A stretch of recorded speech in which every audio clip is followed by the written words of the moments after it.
Ooh.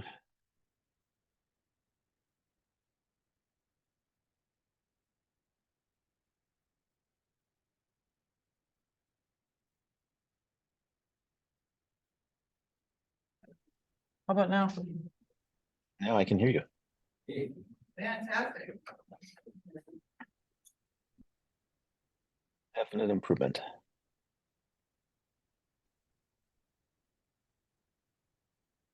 All right.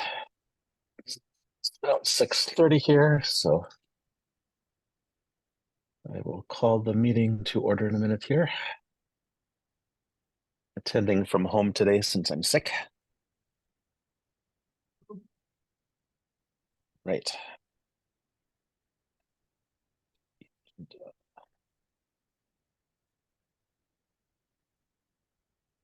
Second, while I find the final agenda here.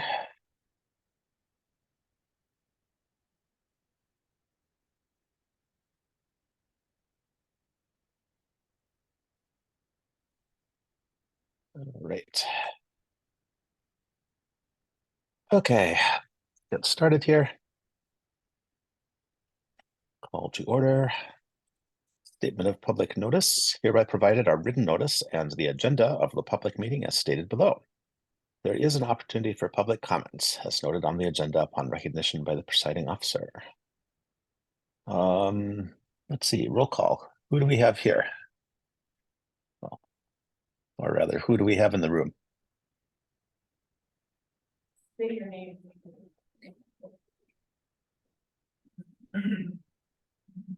With the right group, so Justin Cruz, Carol Oncar. Chris Natter. Terry Kelly. Aaron Reds, Dave Valier. All right.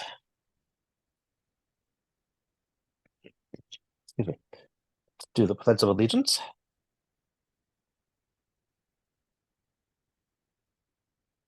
I pledge allegiance to the flag of the United States United States of America, and to the republic public for which it stands, one nation, under God, indivisible.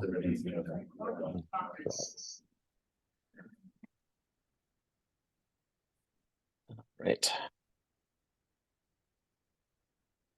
I would take a motion to adopt the agenda. Carol Oncar, so moved. You have to turn your mic on. Carol Oncar, so moved. For a second.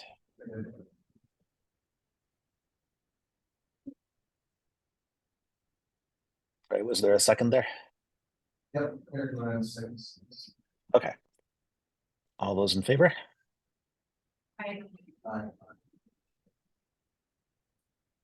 Right.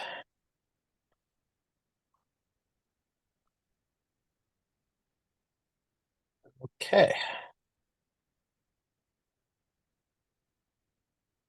Prior meeting minutes. Do we have a motion to adopt the October Plan Commission minutes? Carol Oncar, I make a motion to adopt the meeting minutes from October 4th, 2023. Is there a second? This is Chris on that. Sorry, what? Anytime it's Chris, I'll second. All right, great. All those in favor? Opposed? Motion carries. All right. Is our public comment time? So is there anybody here in the audience or on the commission or the board who would like to speak to a topic that is not on the agenda for tonight?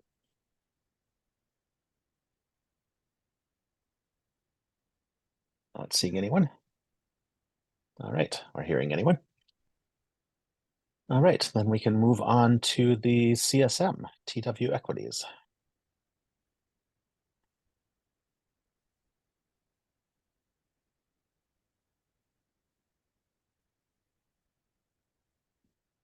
Hi, Doug Dollar, representing the equities. I handed out to the members here A revised certified survey map. That contained. Some language that I had not had on the last version that you saw. On the first page, I've added a note. Right below the legend, basically states that. The outlot 1 is, the title, it should be shared. To the owners of lots 1 and 2, and that it cannot be. Conveyed to a third party without, prior approval of the town and the county. On sheet 2. And across outlot 1. We added a note that basically says how the outlot for the open spaces can be used. And all I do there is reference the ordinance 168-18D that defines how outlot or how open space can be used. Other than that, the map is the same as you saw last month. I reached out to DOT again to see if there was any possibility of getting access to this property. I did not receive a reply.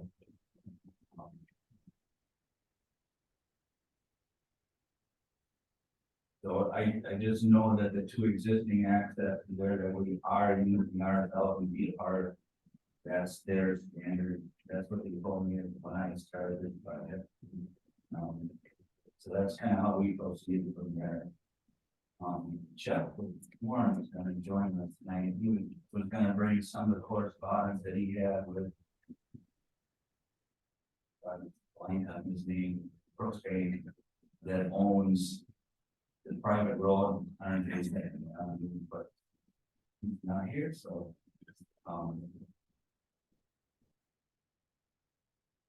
all I can say is we explored that possibility a year ago or so when we first started this project, and he was not interested in doing that. So we are still stuck with our 2 heated access points and still intending to use one of them for lot 1 and the other one for lot 2.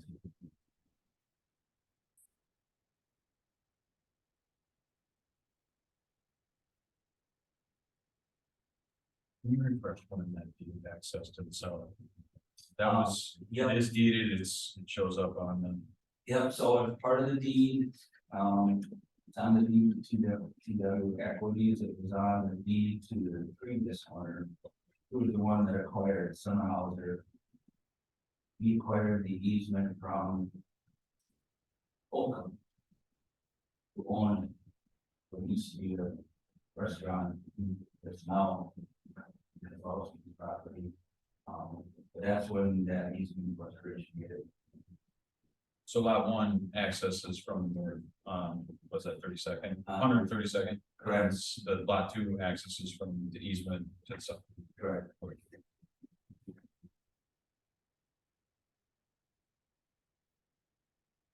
Other than that, I think, as far as the lots themselves go,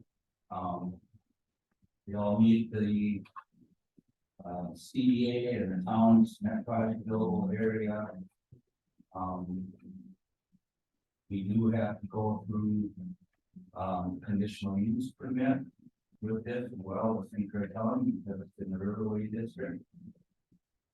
That process is all that is submitted to the county. And then when homes get built out here, they'll also have to go through a use permitting process as well. There's a lot of oversight.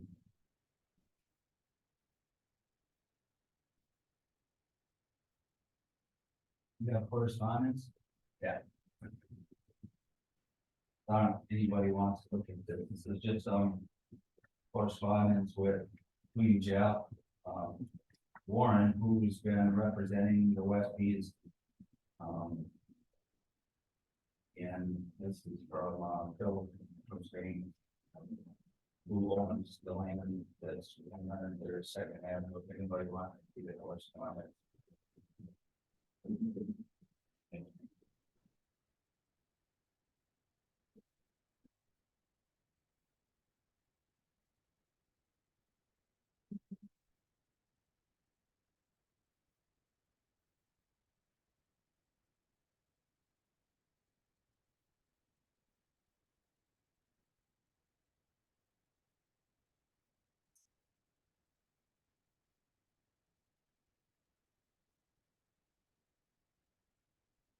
Could you summarize the correspondence?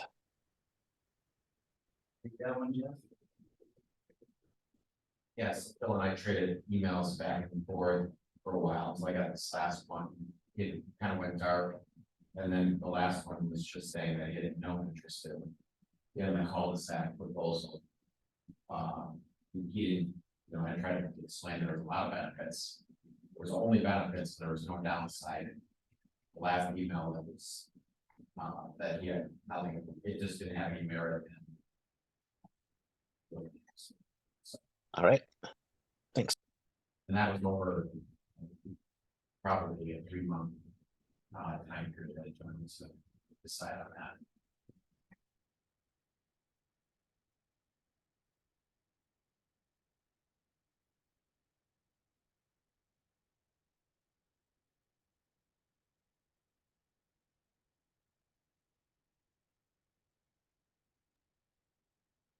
All right. Any questions for Doug?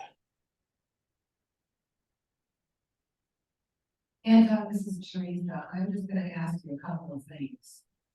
So this private access that Kozlowski has 2 lots on, looks like 3 or 2, it's 4. He has 4 parcels that access that access, along with the new lots that TW Equities wants to put on here. That puts 5 lots on a private access. From the north on 132nd, he also has access on that private road. What would stop the town from asking the upgrade to that private road in the cul-de-sac on the TW Equities property? We're not asking the adjoining landowners to put it on their property, we're just asking them.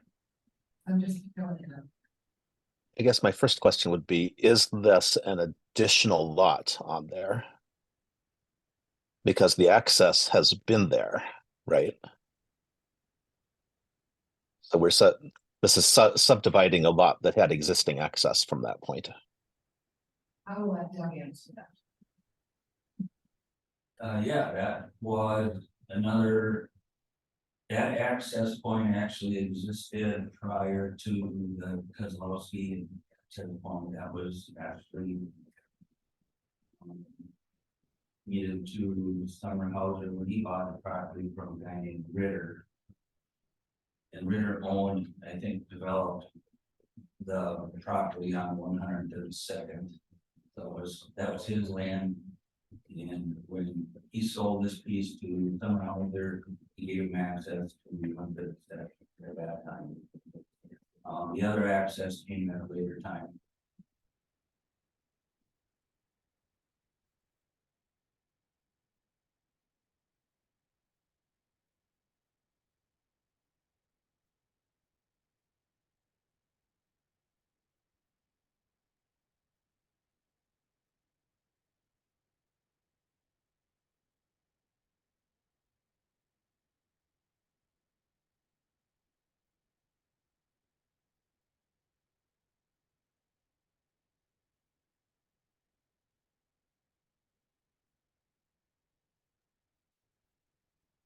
Other questions or further discussion?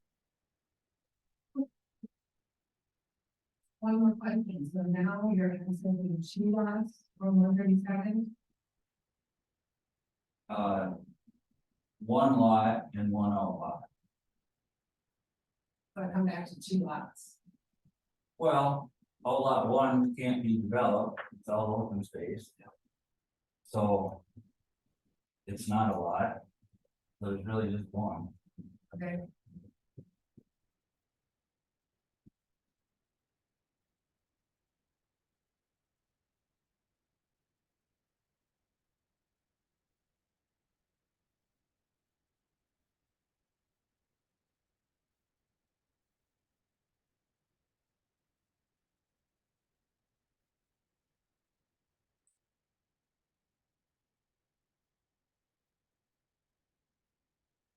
Anton, I have a question. Can you hear me? So here's Go ahead. Is there an access easement that goes across outlet one to lot one? Yes.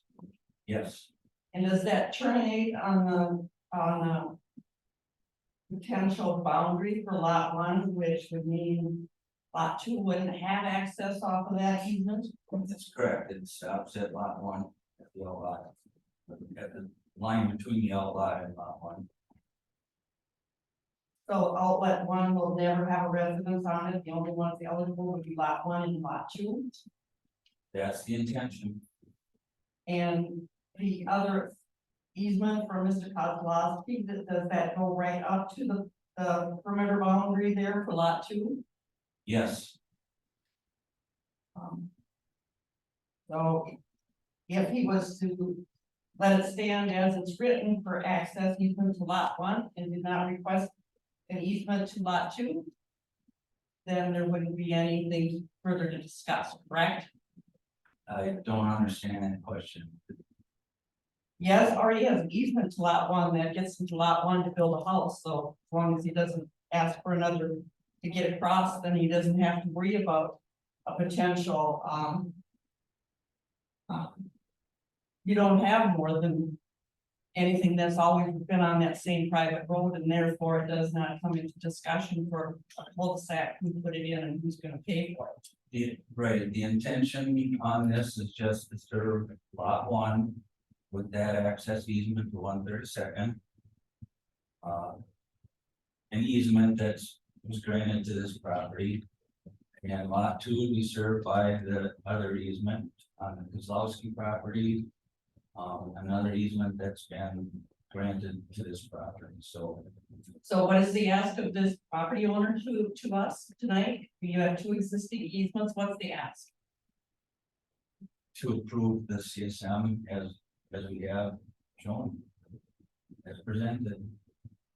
So he's not asking for another easement to access lot two or anything going across that lot one. There's nothing else going across lot. Okay, thank you.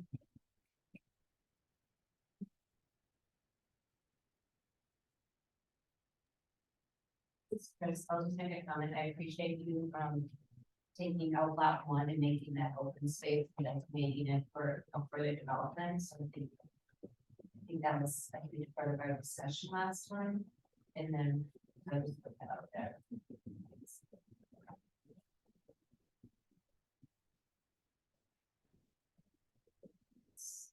So I'm not hearing any discussion, I'm just going to make a motion. I'm just going to go ahead and make a motion to recommend to the town board, to recommend the current CSM that's been presented to us for TWFB's Highway 35. Section 0302049-80-000. Second, Caroline. Any further discussion?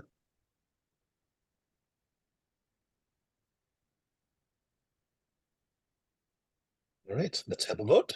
All those in favor?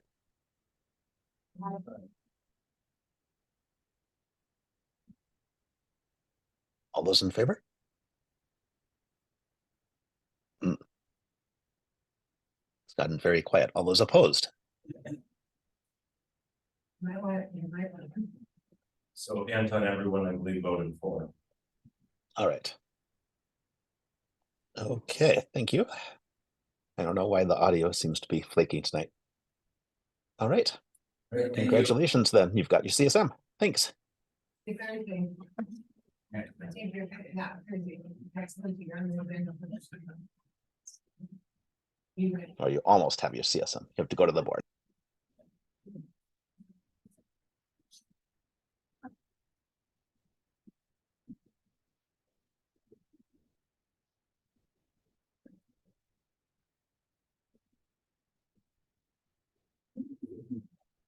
All right, next on the agenda, we have a open position for alternate in the plan commission.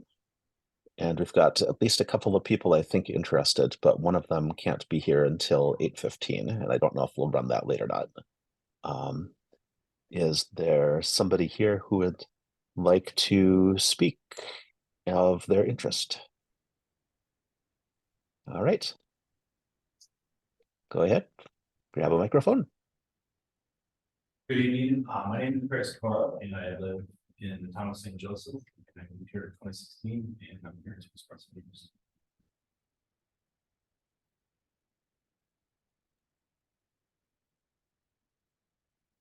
Anytime did you hear that? This is Chris. It's Chris Cora. Yes. Yeah, thanks. And you moved here in Mhm. 2016. I don't know how to translate for you. No. No, not with you for Anton. Anton, can you hear Craig just say hello? Hi, Anton. Did Hi. you hear my introduction? I heard your name. Okay, so my name is Craig Sikora and I am here to express interest in the position. All right. Do you want to tell us a little bit about your background and why you're interested in the Plan Commission specifically? Yep, thanks for that opportunity. So my background is I grew up in the town of Deer Park. I've lived locally for most of my life. Moved to New Richmond in the year 2000, moved to St. Joseph in 2016, where we've lived since. I work at 3M. I'm a R&D director at 3M currently for a global organization that's got about 220 people in it. So my responsibilities, my background, I think, align well to this type of opportunity. And the reason I'm here is because I love this town after having been here for a few years, and I love having the opportunity to serve the town and citizens of the town. Any questions that I could answer? Go for it, Chris. All right, Anton, I'm just gonna ask a question. Thanks, Craig, for your interest. Just wanted in a little bit further in your interest in the town and Yeah. wanting to serve as a citizen, but why, what draws you to the planning commission specifically? Yeah, so the opportunity, I think on the planning commissions that from my view of it, at least, it's one of the most impactful positions in the town, actually, the community itself is a commission for the law.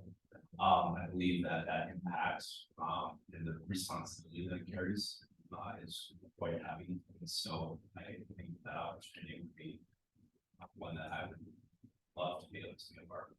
So it's a very significant opportunity. Didn't dig a little to ask you a little further. Yeah. I just would like to know, so thanks for that, 'cause you're right, I think this is really impactful committee to be on, and we make recommendations. As you heard, we don't make decisions, but we do a lot of research to inform our recommendations.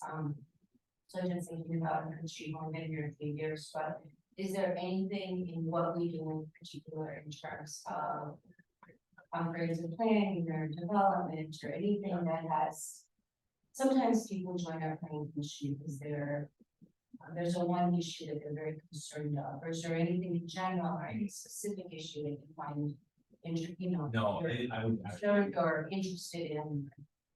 So my best attempt to answer that question is to say that I think very broadly about that. So a couple of comments to further kind of refine that would be to say that, you know, what I enjoy about this town is the rural nature of it. What our spot size is a lot of open area, it's just stuff here in this last discussion. Those are things that I value, those are things that I grew up valuing in the country. That was my goal, was ultimately be back in that type of setting as an adult. And so now being in this town has given me that privilege. And that in mind, I think that's what defines this town, is that the nature.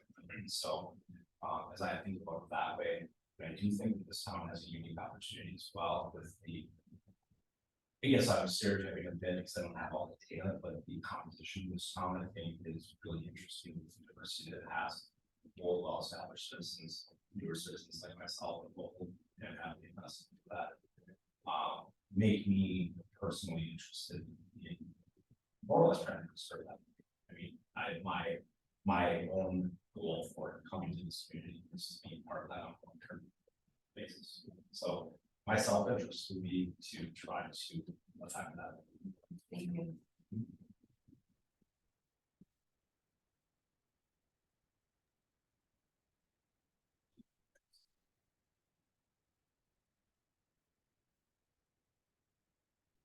Thank you.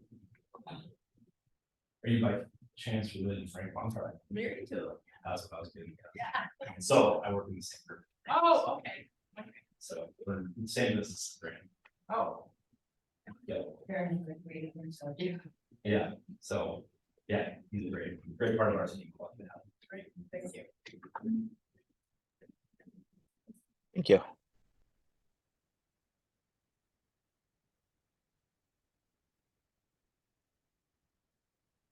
Is there anyone else in the room who would like to speak to the commission about their interest?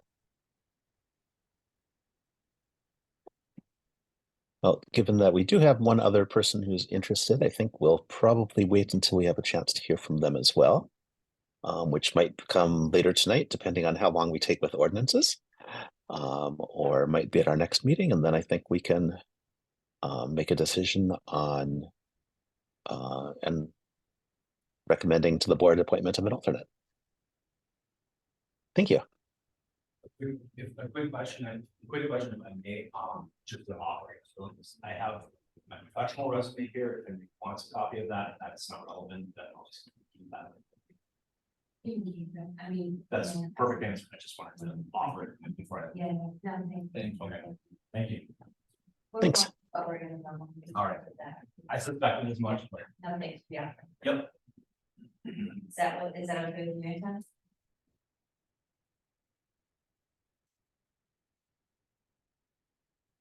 Yes. You're gonna speak closer for him to hear.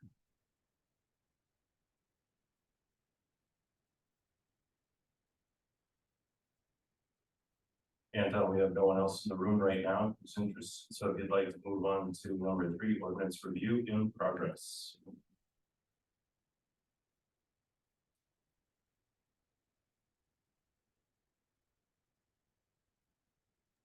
Yes, I think that we should do that. All right. And I've got these in order here by ordinance number. All right. Excuse me. So we've got chapter 14, emergency government, that Teresa was looking at. And I'm guessing that's probably also coupled with reviewing A201, which is related to that. Teresa, did you want to speak to the current state there? We have not had a chance to meet due to conflict, but we will get this done for the next meeting.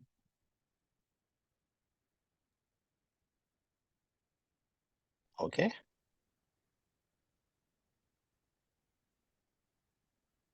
Let's see, 114, intoxicating liquor and fermented malt beverages. Terry, you were working with the attorney on that one? Yes, I'm still working on it. I'm matching up kind of the statutes and the review changes. So it's gonna be taking a little bit to do that.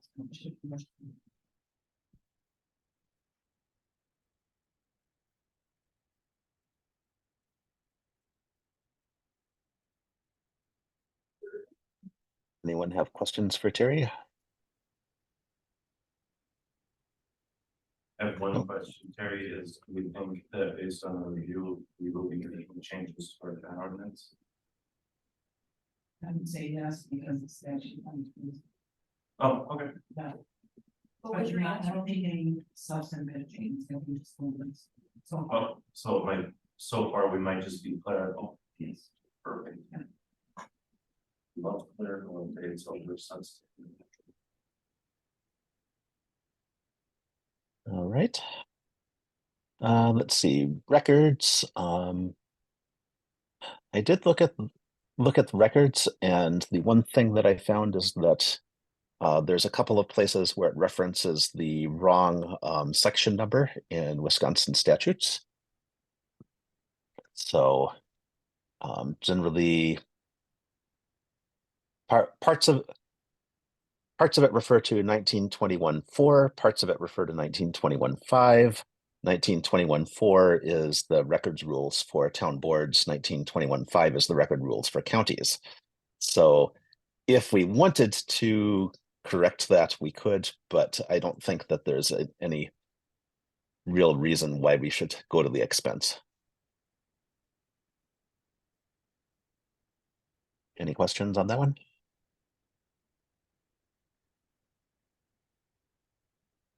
Nope. Okay.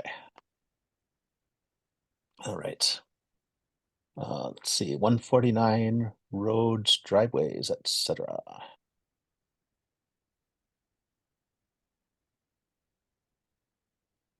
I don't remember. Was that one of the ones I was supposed to look at? If so, I did not get to that one. Public Works is no action from this one. Then we can do that.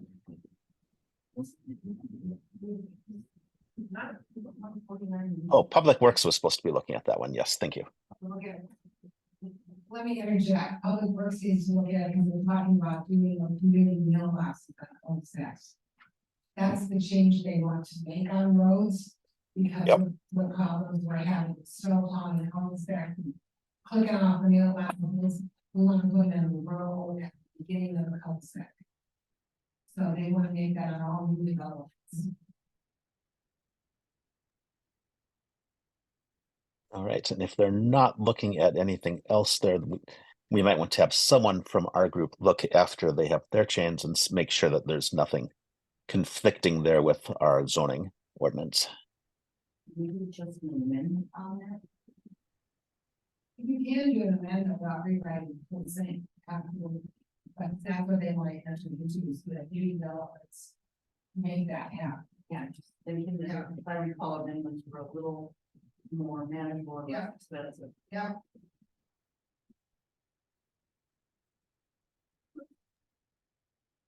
All right, so we'll wait to hear back from them.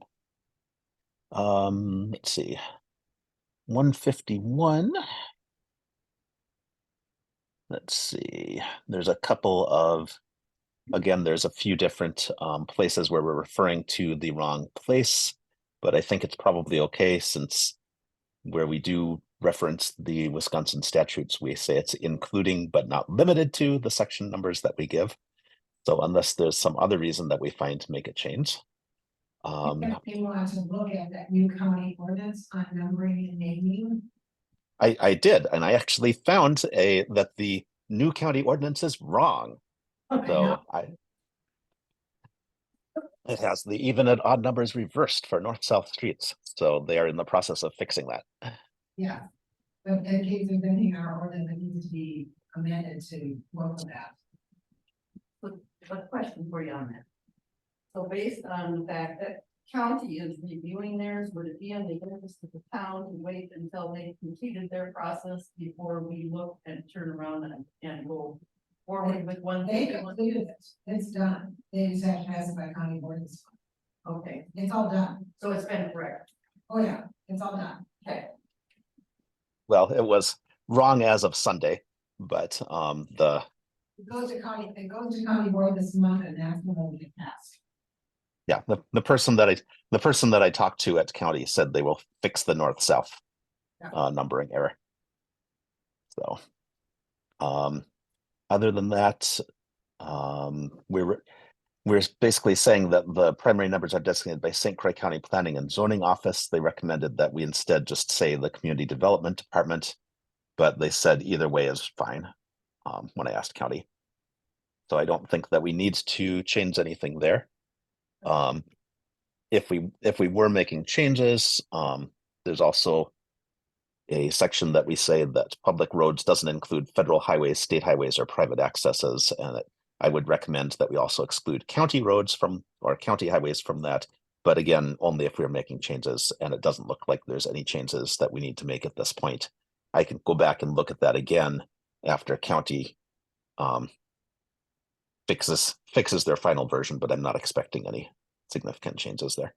So the way that we describe the numbering is different from the way that the county does, but it comes to the same result once they fix their error.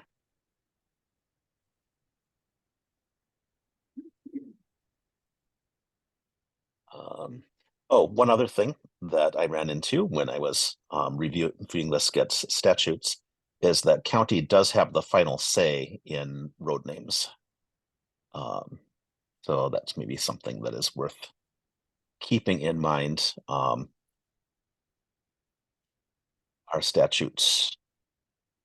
statute is not super clear on that, and the county statute's not super clear on that.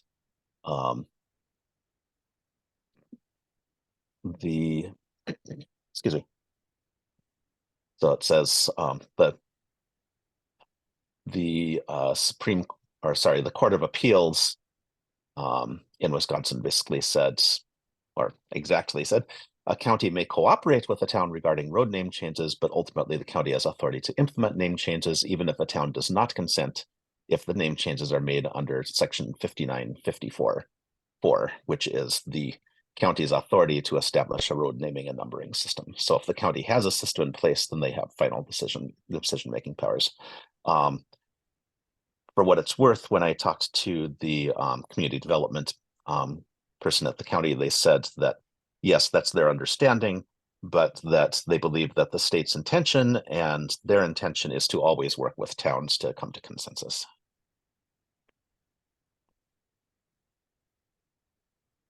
So again, on that ordinance, at this point, I'm not seeing any changes that are required. Chapter 160, snow and ice. Carol. Yeah. Okay. So, I'm going to, I started off with what we currently have. The additional input based on recommendations from Anton included Wisconsin state statutes, Wisconsin DOT, St. Clair County, Sawyer County, Richmond, Somerset, County, Troy Gordon, which actually does not have one, have snow ordinance, and River Falls and Ham.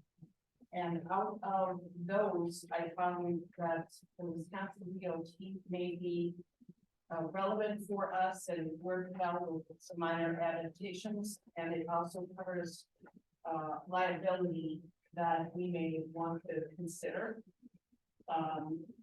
for some other relevant areas. At this time, I do not believe that the town of St. Joseph will have any sidewalks, right? So we really don't. That's not true, we do, Oh, where are they? in Holton. Okay, Yeah, Todd has to follow the sidewalks in Holton. okay, well then, I guess we have to include that part in there. Yes, So, okay. I was trying to think of where. they're in Holton, if you go from the school towards Main Street, Yeah. and then along the trail on Main Street. I want Those it. are all our sidewalks. So we would need to include the You have to get closer to your microphone. we would need to include that portion, Yeah. a portion of that, so. Are there any questions on this, or? No, that was fine, I didn't see my hands there, like, oh, this is much better. Do you like to what? I like how Chris did hers, but anyway, any, comments, questions? Or any additional, input? We use that ordinance all the time Okay, to tell people for a couple of things not to fall across the roads. To remove snow where it's needed. We use that ordinance a lot. okay. Just so you know, it is very relevant and all always along with it all the time. The Wisconsin DOT, I felt also seemed fairly comprehensive, so. Areas that we do know that for us.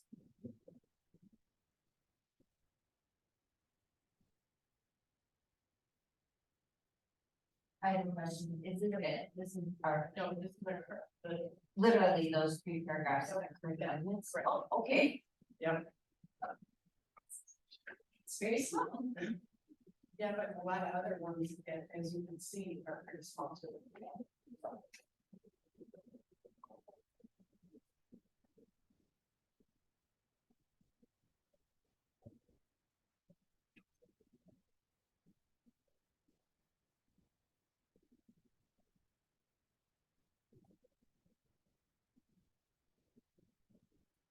right, any other comments on this one? Sounds like sidewalks.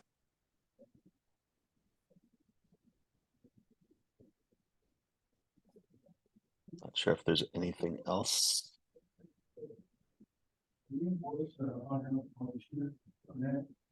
Oh, yeah. Oh, yeah. See, what happens when people fall across the roads, they leave the roads and they freeze.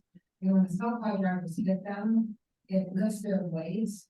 And it can break off their rear bars on them, but the other thing is people hit them with their cars, they tend to go in the ditch. So anywhere where we send a notice out and told them, fix it, or, you know, stop it or else, we have taken. We had a couple, we give them a warning first, and sometimes people move into town and don't understand that, or they have someone calling the driveway that does not understand, they can't call the rest of the road. Yeah. And so we give them a warning, yeah, then that's it. Good, thanks. So the wording in that ordinance right now, if I'm reading this right, is that we shall not deposit or cause to be deposited snow or ice which impedes traffic or requires further plowing. Teresa, you're comfortable with that being sufficient? That's what we've been using, and so if you leave furrows in the road, we call that a danger to the traffic and a danger to the snowplow drivers. Okay, so we consider that an impediment to traffic. Yeah. Okay. All right.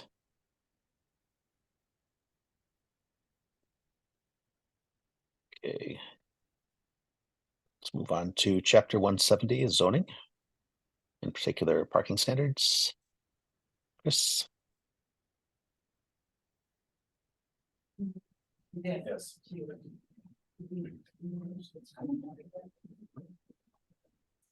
And kind of, I had a quick question, sorry, because I was reading the, snow removal Okay. one. All right, sorry. That's okay. It does seem that our current ordinance doesn't have any section on liability, so I would just recommend that in there for our town liability around that. I know we don't have any sidewalks now, that's kind of where often towns see the liability marks from sidewalks, injuries and parking lots and things. And so it's common, you know. Cities and you know that, you know, are not liable. The nature of what they do, it's weather. So I just recommend we look at that and put that in there. Okay, that's all I wanted to say on that one. I'm on hurricane. I just went and I looked on the, I went to St. Clair County, Town of Hudson, and Eau Claire and Town of Troy, just to get a couple of comparisons. And we looked at this is probably only a year ago, we did the parking spaces. So you can see in this, the handout here, the rust ones are just explains where I have these, spaces. There are the changes. So basically in the adult establishment, St. Clair County is still the same as what we currently have. So I recommend just keeping what we have, the one space for 400 square feet. Athletic fields, we currently, so there's a way that you talk about it, sometimes it's the way that we describe it, we determine the spaces. I think when we first looked at the parking spaces, I went for consistency as one space per per square foot. The St. Clair County, you'll see on the athletic fields or sports courts, actually explains it that you have one space per 3 users, whether they're participants and spectators, both. And then 1 stall per 2 employees. So I think we just need to decide. It's hard to think about, I'll be honest, around this parking spaces, right? I mean, we all drive cars, some of us do anyway, and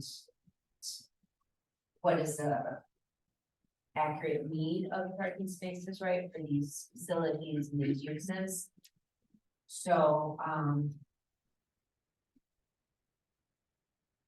I don't know, we might want to change, I think that we can describe it differently if we want to, that's okay to do also.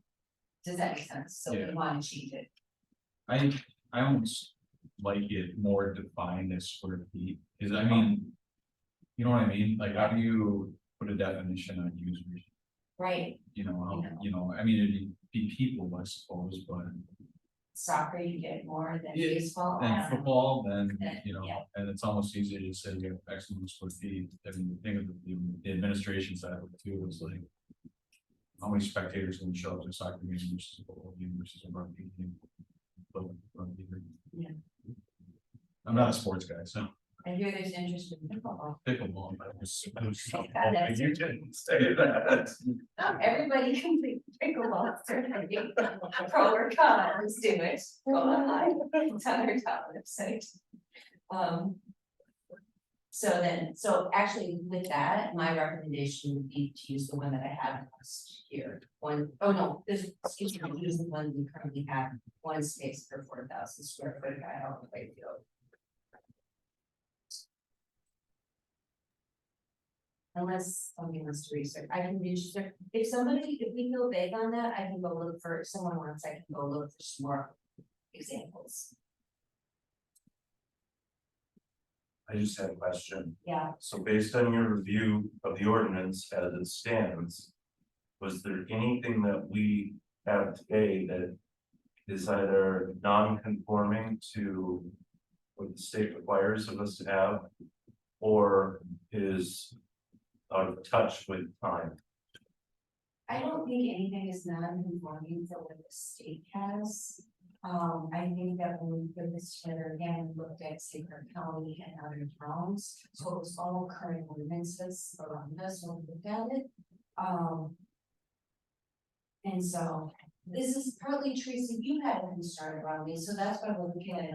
So maybe if you wanna weigh in on it. Well, my weigh-in was when, cause I work in the town council. We looked at this ordinance and we went, oh my goodness, how many people are gonna visit that bar for how many thousand square feet? Because we just had that issue in town Hudson, someone who wanted to expand their bar. And they're required to have far greater parking for their bar than we have. What is that in there for parking for bars, is what, one spot for, what is it, 2,000 or something square feet, it's an unrealistic number. It was, so you were, what raised it up for you was the tavern, cafe, or restaurant? Yes. Area, okay, Yeah, so we have one space for 500 and St. Croix has one space for 100 square feet. right, Including the outdoor seating area dimensions, so, I mean, when I looked at that, I saw that too when I was looking at, it, so I would recommend we use. This one space per 100, we change it to that to allow for To change- spaces. because we thought right away, when we were I was researching our ordinance, and I'm like, whoa. Think about a bar, where you're standing in a bar at a bar, and, you know, you have a few seats, but people are standing. That's a lot of parking that's gonna end up out on the street. And that's what the town of Hudson looked at, how can they get this parking off the street? For these bars and restaurants. That's what flagged it.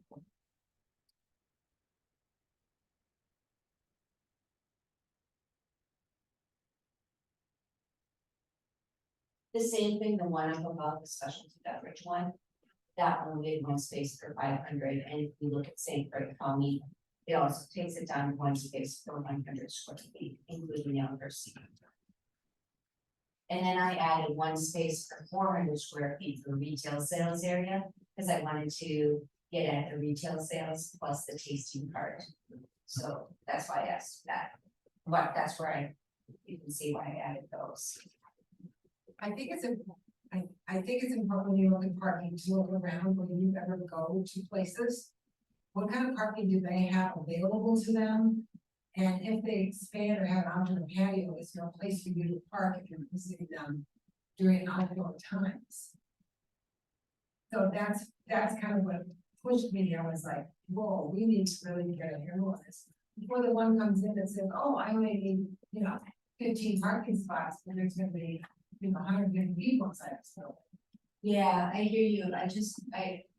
I'm in agreement with changing some of these, but I think we also have in this, in our zoning in the parking area, it's still up to the discretion of the plan commission. Because I do think that right now, we can't envision what things look like in this rural mixed use area where, you know, that's gonna look different than if somebody opens, like the cheese factory, right, where they have restaurants now or bar. We know what that looks like up against two county roads at a stop sign, right? And so we would want to ensure we have enough parking there. Right, So they are not on those county roads. and they're on those town roads right now. Right, and so we have to, so think about, so I do think the planning commission, where these places go in relation to the zoning, then we also have that discretion. To make those discussions for the parking. Or to make recommendations for the parking spaces, is that? Because we don't have the development yet, it's sometimes hard to envision, and so when I think of looking at Hudson, well, we don't have telecom Hudson, so we don't have that, so that's for me to envision, but, the other thing I just point out is the one that says any building more than 5,500 square feet. So originally, when we looked at that one, that's because our zoning ordinance has, buildings up to 5,500 square feet. In like our light industrial area. Or the business park area, and so. St. Croix County has industry light categories, one space for 500 square feet. And for all the industrial productions, one space for 500, the same. And so I think. For any building more than 5,500 square feet, that would be more of that type of building. So we might want to. We're actually providing more spaces than what St. Croix County has.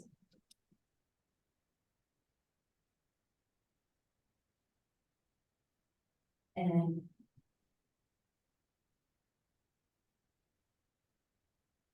then the Hudson one talks about changing parking spaces based on the number of employees and the person that I just showed. Same with the warehouses, and Eau Claire is similar to Hudson. So just different ways to determine it. Based on the square footage or based on employees. And then Troy has. Same thing, it's based on the number of people contained in the max, well, they do it based on maximal allowable occupancy construction.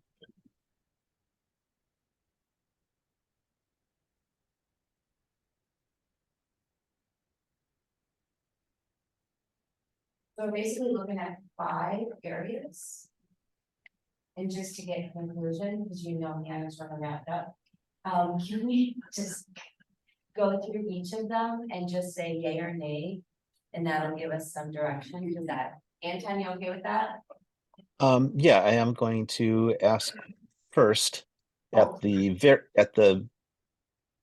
Teresa's recommendation, I think, was 1 per 50 square feet for the restaurants. Teresa, do you have a strong preference towards 1 for 50 versus 1 for 100? I don't have a really strong preference, because you obviously have the ability to decide that when it comes forward. But I just want to make sure we change it, didn't give people an idea that they can build 2,000 square foot restaurant and have 4 parking stalls, so. that was Right. not- But they're all gonna fight there. I'm not gonna fight I have a question on that. If our ordinance states that it's 1 per 100 and then come in for a site plan, you say, no, you have to do 1 per 50, can we lean on that? Yeah, I mean, we can tighten it even further during site plan? yeah, Okay, cool. Well, Reason for we that- need to justify it because they can I just didn't definitely. want somebody to come back to us and say, oh, well, your own ordinance says this. we can't I think- really nail it though, we have to look at the actual use that's coming in and look at the site plan and Okay. be really reasonable about it. Yeah, Excellent, thank you. Yeah, I think what Anton was about to start saying was that, you can't have it where you're gonna go like from 1 in 500 to 1 in 50 to 1 in No, it has to be reasonable. Yeah. That makes sense. which is probably why tightening this ordinance down makes more sense. Another thing you have to be careful about, which that's town Hudson is running into, is you have bars and restaurants who decided. After COVID to build these big patios. And so they have seated inside for 100 people, but now they're getting another 75 people out of these patios. and they don't have the parking support. Now they're parking on the streets and or the roads, and that's gonna be an issue. That's, I mean, they require site plan approval, so they're pushing those, you know, businesses into having enough parking. And that is an issue because some of them don't have a site big enough to put that additional parking, which stops them from having these huge, large patios in the summertime. But the patios would have to go through site plan. They go to site plan, they have, here they would have to too, if you would have that. Okay. But that's what I'm saying, is that that's where this kind of came into play. If you have someone that's in a strip mall and wants to add a patio off the back, and there's no place for anyone to park for that extra 75 people. So that causes a denial because they don't have that ability to give that parking. Yeah. You want Okay. My question would be, is these patios that are being after the fact patios, if they're not subject to any occupancy requirements then? No, it depends on what they have. So if you build a patio that is in slab of concrete, you do not have to have a building permit for it. So if you build a patio that has lighting on it or water of any kind, then you have to have a building permit. And then the building inspector has to take your occupancy for it. But what happens is, how they set it up with their site plans is that the owner has to come in with site plan approval before he can get any construction started. Because he can't get a building permit without site plan approval. The site plan approval says, this is only gonna be this big, because you can only have this much parking. When this can only be this big, because you're this close to the property. Whatever it might be. And that's where the site plan approval comes in ahead of the building inspector. But my question was on an after the fact patio. If it does not require a building permit. Then how do we get in? They still have to do a site plan. Because they are changing the use of the building. And that's what site plans do, is if you change the use of the building, you have to put forward a site plan for it, so you can get that approved. Even if it's just a private boundary. And people go ahead and build these things without approval, and then have to come back later and pay federal fines, because they installed electricity that was done illegally. And the building inspector goes, you're gonna put that all out and redo it, because they all have these pretty lights go back and forth across the patio. And find out they didn't install them correctly, so, I mean, that happens too. Yeah. So we may or may not find out based on whether or not Oh, they you come in find for a site plan. You find out, because the minute they try to do something, they have to have site plan. And that puts us in a lot better place to control what happens at these businesses. So say you have a business that's got an outdoor patio that seats 15, and they want to expand it to 75, then you come in and get your site plan approval. Because are they infringing upon, you know, property lines, are they, do they need a building? Whatever the case may be, before they get an extension of premises and get that, Extension premises, that's the key word I was looking for. Yeah, Yeah, they can screw up moving on an extension of premises. That's, Because their premises every year includes whatever they got their license for. no, that's the key word right there I was looking for. Yeah. Okay. And That's all all, goes to bars and restaurants. that's what trips the site plan and the. Well, the site plan should be true for any commercial business or industrial business wanting to expand. If they do it, yeah. Okay, you answered the question. Okay, Okay, Chris, you want to go through these and get the sense of the commission? Yeah, I think that would just. I'm speaking to the picture of you on my computer screen, I'm sorry. That's fine. working for you, Chris. Oh, it's just been a really statement, so you're here today. Okay. Yeah, so can I just ask everybody's permission, the adult establishment, can we even keep ours because it's the same as St. Croix County? They're both, we just get a kind of a pulse. That makes sense. Okay. No, we're just doing recommendations. And then on the athletic field, sports, what do people think about keeping ours, because there's one space for 4,000 square feet of outdoor playfield. And then one space per acre of passive recreation. is it adequate? I don't think that's adequate. I don't think that, Like, I like defining stuff, but like, so, I don't know if it's adequate or not, and if, you know, I'm more than happy to jump in, and see if I can.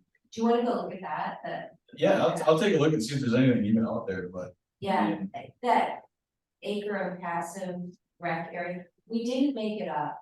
Yeah. We didn't get it from secret county. But now's the opportunity, right? So I'd be happy to look into it too and see if I can find any. Okay, I'll do the same, we'll look at it. I guess one way to think of that is like, think of the preserve, right? How much parking do we think the preserve should have?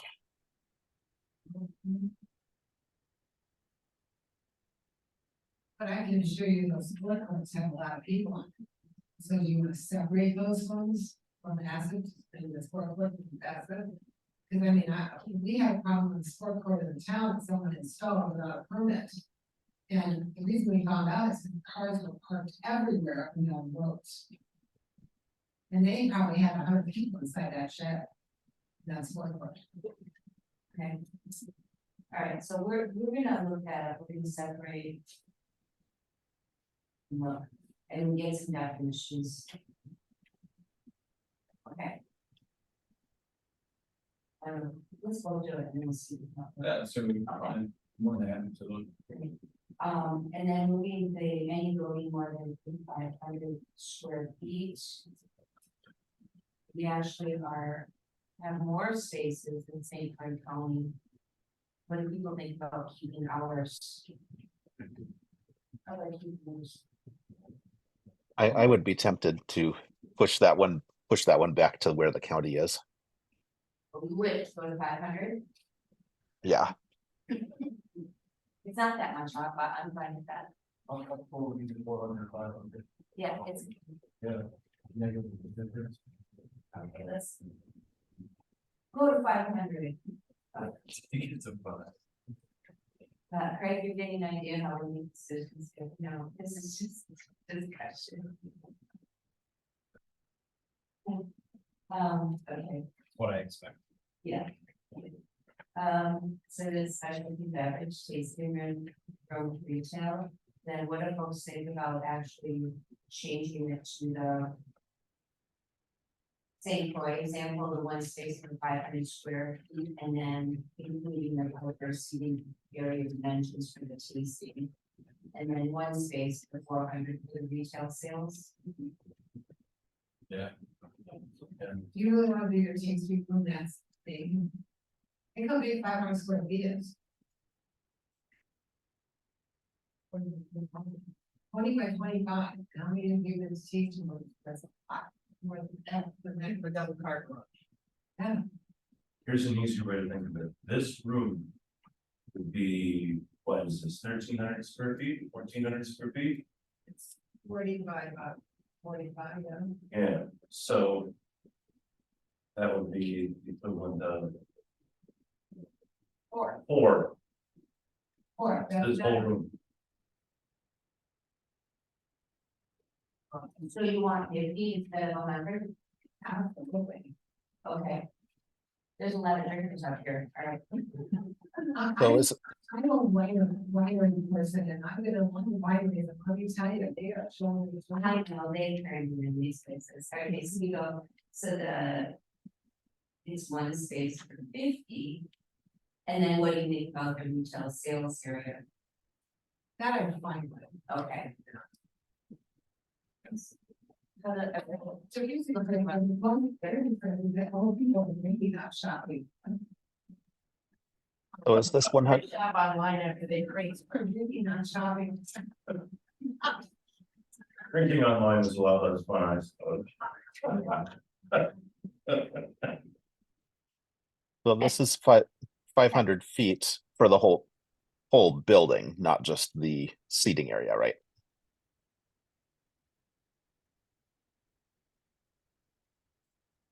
$50 for the seating area. Anton, and then, wait, would you say your question again, sorry? Yeah, my question is what when we say 1 space per square 500 feet, 500 square feet, we're talking the size of the building here, right? Not the size of the seating area. Do we want to change that? We're talking about the tasting room area. Yep. And outdoor seating area for the tasting area. Mhm. That's the one for 500, for 50, excuse me.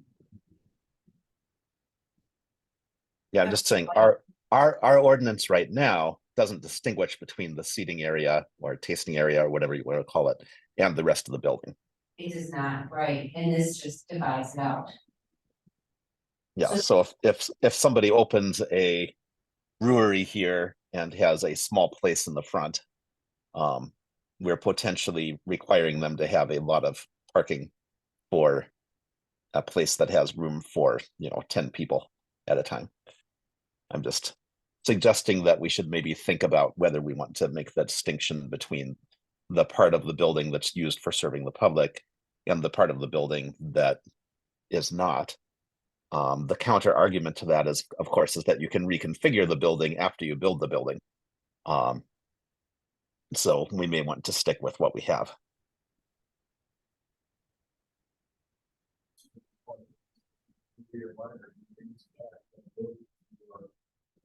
You would have to count the parking area. You know, you put a certain. But just a quick clarification, all we're talking about right here is about that beverage tasting room and retail sales. We're not talking about the production area of beer or liquor or anything. Well, it depends how our ordinance is written, right? I guess that's my question. Would you split it in the ordinance then? Hang on, let's look and see what we got. Yeah, I was using on what Teresa, I think she added this one in separately, this specialty beverage tasting room and retail sales. Is that you, Teresa? Yeah. So this is an additional use that she's adding. Let's just look and see. Because currently we have a winery and a microbrewery. Well, no, we do have a microbrewery, brewery or a distillery with tap tasting room. But if you move up and look under food and beverage sales and service, you have a specialty beverage tasting room and retail sales, 1 space per 500 feet. I think to repeat your language, specialty beverage tasting area. Repeat your verbiage, no matter where it's used in the area. I think that's significant. I mean, this could be a distillery, I mean. It still could be a beverage tasting area within it. I just think 1 space per 500 square feet of a tasting room is not enough. That's why it said we have the beverage part, that way it's part. I misspoke, Teresa, you didn't add this in as a new one, this was in our ordinance, so I misspoke on that. So we do have a section that is specialty beverage tasting room and retail sales. And I kind of looked at like one underneath it that says tavern, cafe, or restaurant. And to me, both of those should be not in the 50 to 100 square feet range, not 500. Right, and so we did have the recommendation. How many restaurants did you get into that are 2,000 square feet? That would be 4 parking spots. I mean, who are we kidding? How many places have you been to that there's nowhere near enough parking for it? Exactly, exactly. But I would say 4 parking spots are nowhere near enough. Doesn't work. I think that 500 has to be at least 100 or 2450. Okay, so the tavern, cafe, or restaurant, the next one down, we're gonna recommend changing it 1 space for 100 or 1 space for 50. What are people thinking? From the conversations so far.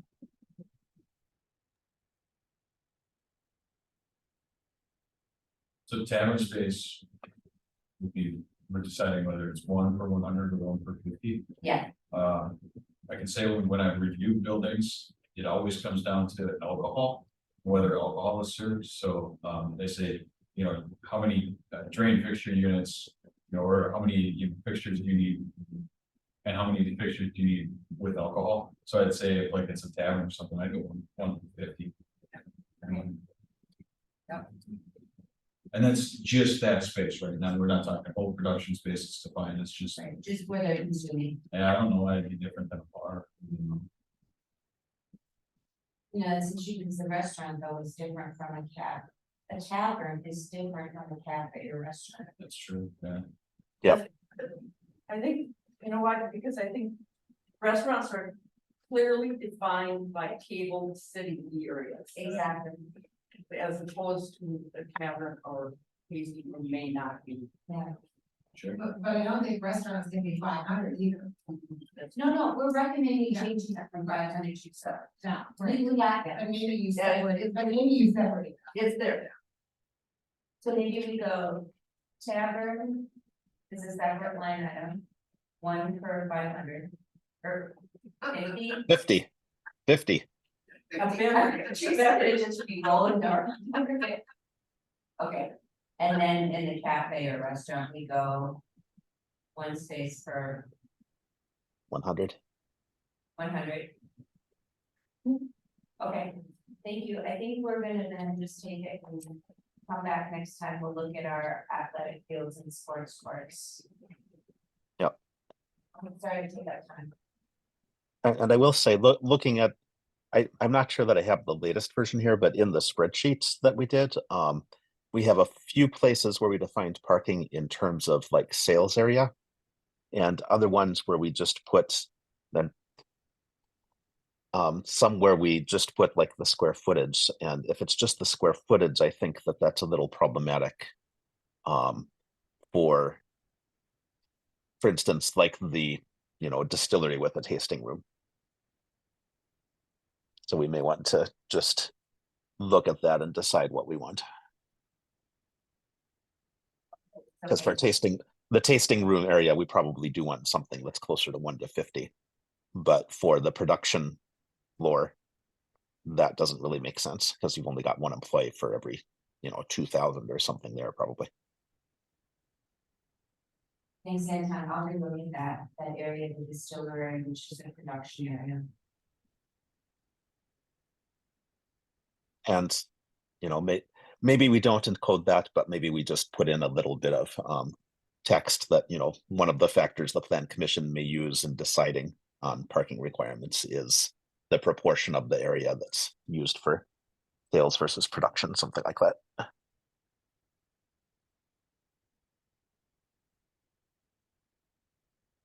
Just something to keep in mind. Okay, so come back to this next month.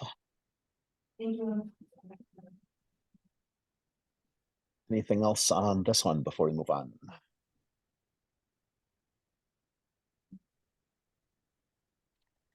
Transient merchants then. What's new in transient merchants? We're getting some copies, past some copies. It's just some quick notes and edits in transient merchants. Main thing is that it was adopted in the 70s and probably not touched since then. So you can tell as you read through it. A lot of language updates. At times it's changed. So, you know, as we're going through the exemptions, I think are probably one of the most important things. We don't have newsboys anymore, just added a newsprint. Employees might not be employees anymore, they might be contractors, so we'll just say representatives, you know, things like that. Stock needs to be in, you know, held in established places in the town. Well, that doesn't work for Amazon. So just still a lot of little things that add up to a whole lot of edits. I added food delivery for exemption, DoorDash and things like that, pizzas even weren't exempt technically. There's a citation that I want to add to this state statute for exemption of the fraternal organizations, charitable or church. And that would just be a citation to what is registered in Wisconsin as a 501c3. So we'll just tie that to that. The additions to exemptions would be, merchants at events authorized by the town board. And my question is, do we have permits for like a church event? You know, where those special event permits that are approved by the town board? Or Yeah, we do. You know, I guess I'm in the process on that, and the next step on all of this is to work with Ontario, so some of this. can be defined. There are small assembly and large assembly permits that have to be taken out. Okay. So that covers places like churches, barns, Right. who's ever gonna have an assembly outside of their building. And so if somebody were to have, I don't know, balloon animals at an event like that, they would be exempt from having, because they're covered by the permit of the town, that's the purpose of that.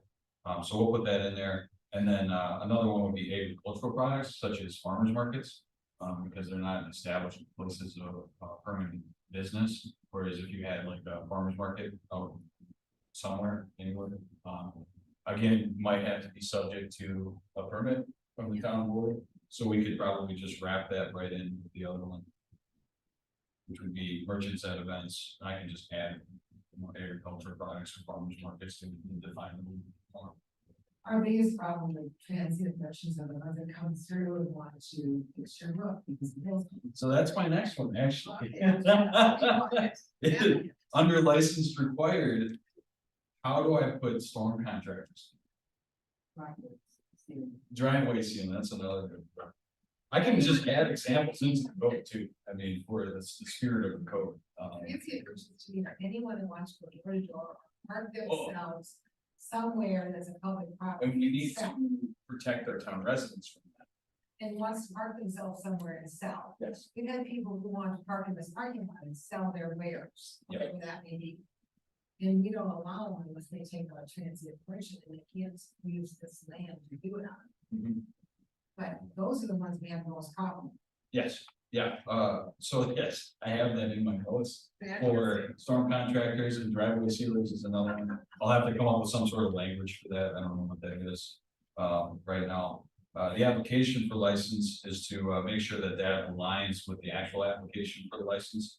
And then we're removing a lot of his, and we're gonna replace that with they or he or she or whatever we need to there.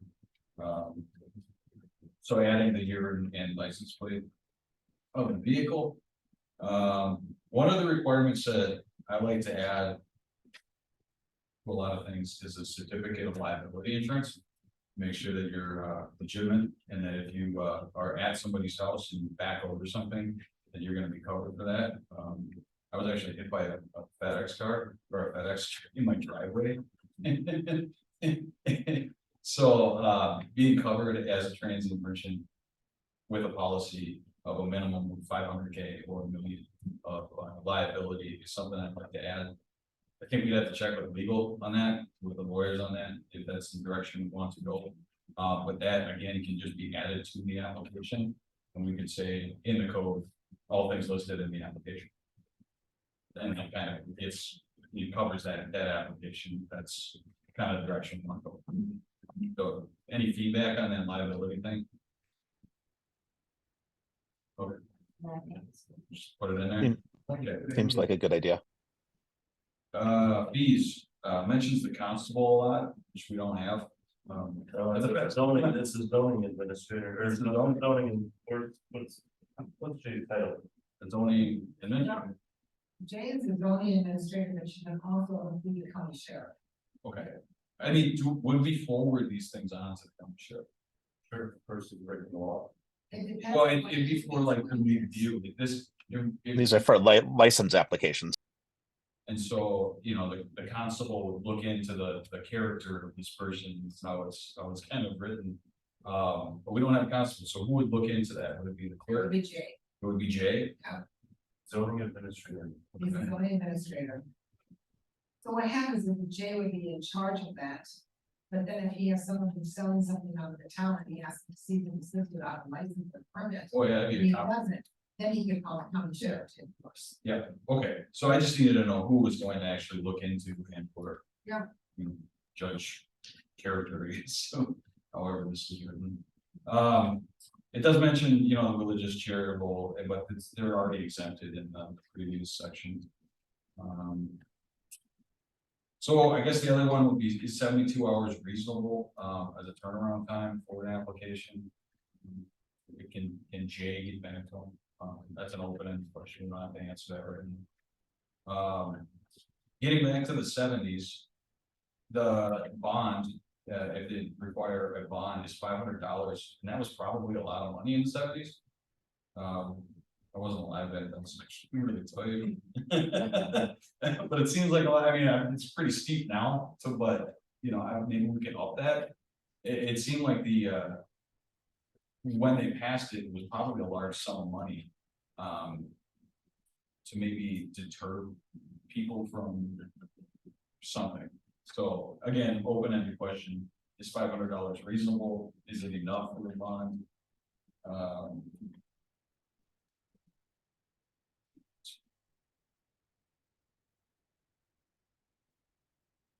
And again, another violation is, it was $250 for a violation in the 70s.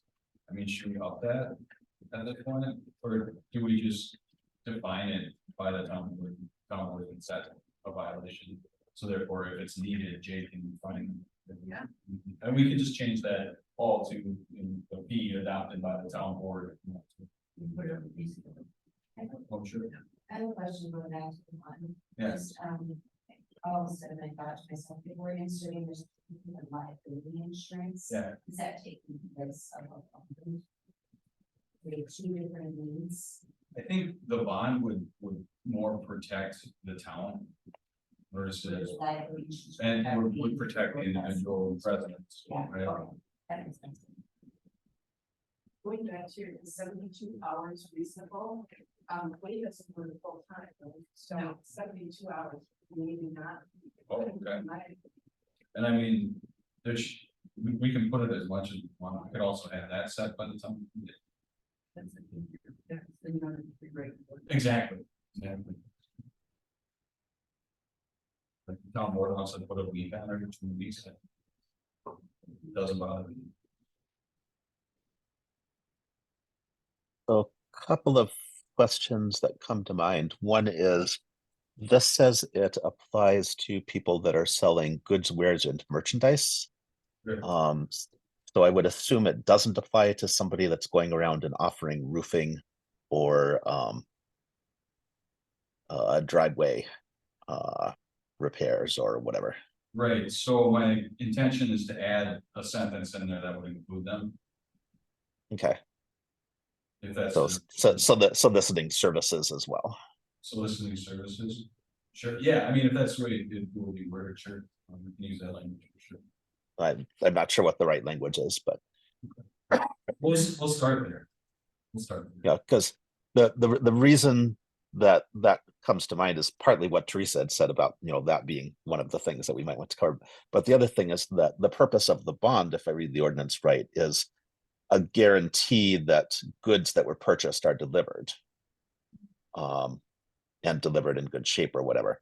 So I wonder if the bond should be tied to the cost of services in the case like that, right? If I'm paying somebody, $12,000 or $20,000 to redo my roof, and they do a poor job of it, or they just like never do it, or they take off the old roof and never come back and put on the new roof.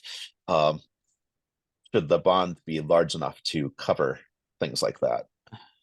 Is that the intent of the ordinance?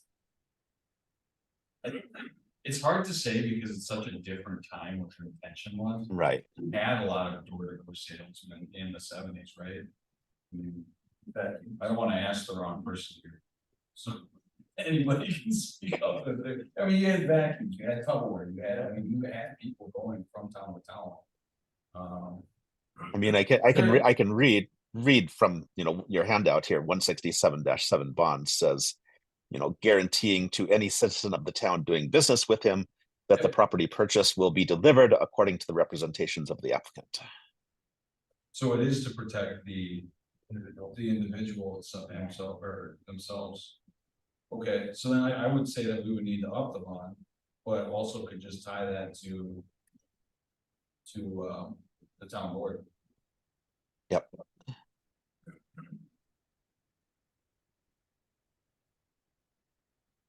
There's also a prepayment. Section 9. You know, that kind of falls under there too. All orders taken by a licensee who receives payment, you know, or money in advance of final delivery shall be in writing and duplicate, you know, stating the terms.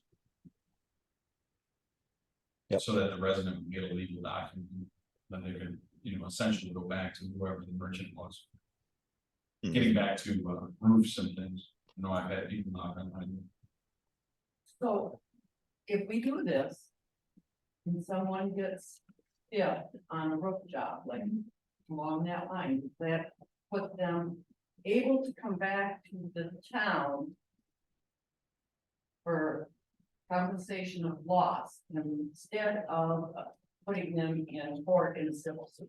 I think that's a good question for, that's a good question, just in general, And I Wouldn't wanna make I them- don't wanna jump on this bandwagon, but I know two people that are sitting with a case where the river came around, they gave them a down payment and they split. I wouldn't want to put the township in a situation where they would be liable for any of that cost. That's what I would want to be very careful about.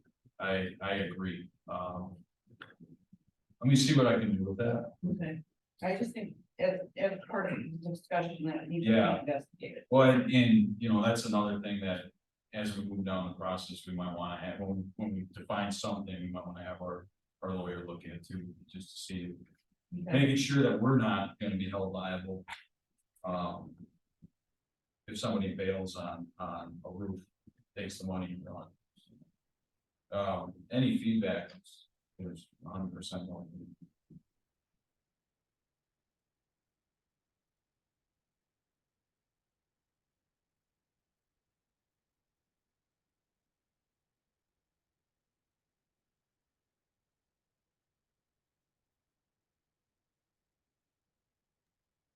One other thing you mentioned that you took out the church section, the second place reference to the church, because you said it was exempted before.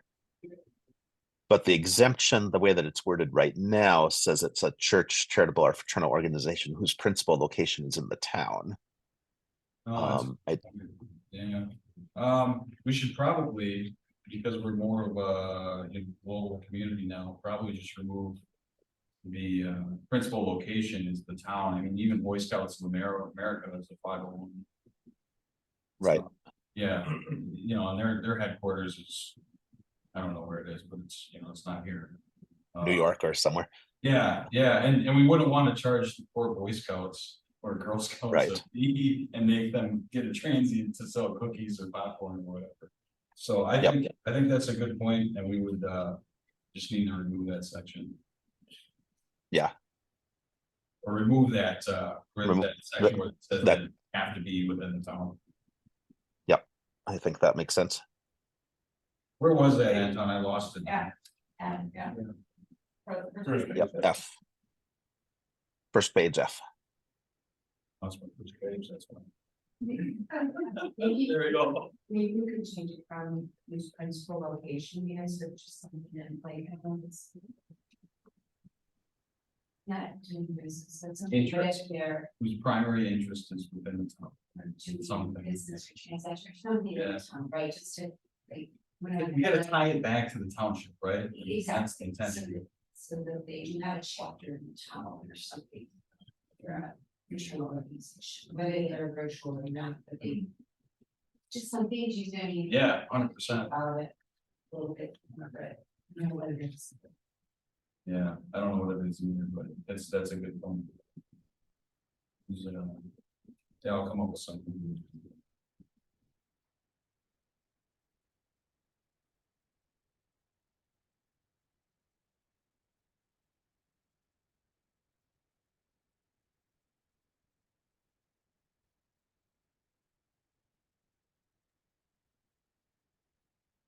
All right. Any other discussion on this one? Sounds like we've got some good plans on it. thought he was letting me off easy until I got into it. I was like, oh. I was enjoying Newsboys. That was the one I was like, I read a scene. Yeah, this one took me quite a while to go through it. And I did find, there was a court case that I found, that basically on the legal municipalities that said that you can't make them too broad, too broad. You have to really narrow them down to not limit free speech.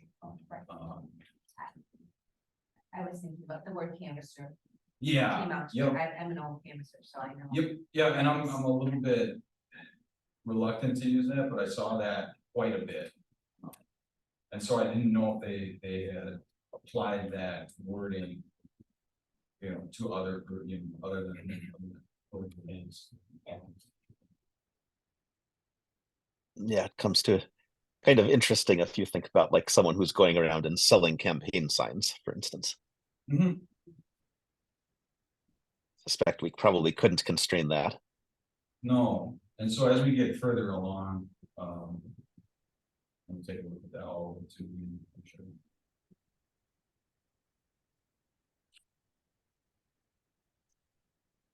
Right. Let's see. So anything else on this one for this month? No. Okay. Let's see. The franchises, I don't know, Teresa, if you've had any report from the attorney on that. I don't think that we gave it to him as a very high priority. No, I haven't got anything back from you. All right. Let's see, ordinance reviews that we're going to start next then. Then commission. Oh, sorry. Yes, Lydia. Yes, Teresa. You didn't talk about site plans under 170.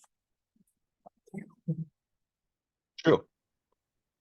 Do we have site plan section, Chris? Oh, Or not yet? yeah, I do. Yeah. All right, we'll go back there.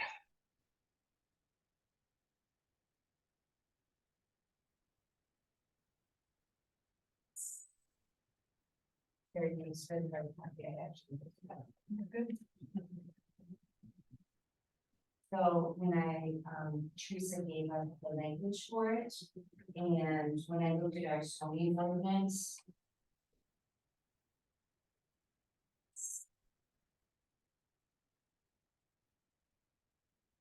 Yeah, so where I'm gonna recommend it goes is, what these numbers, I'll just, let me find my page number here, one moment.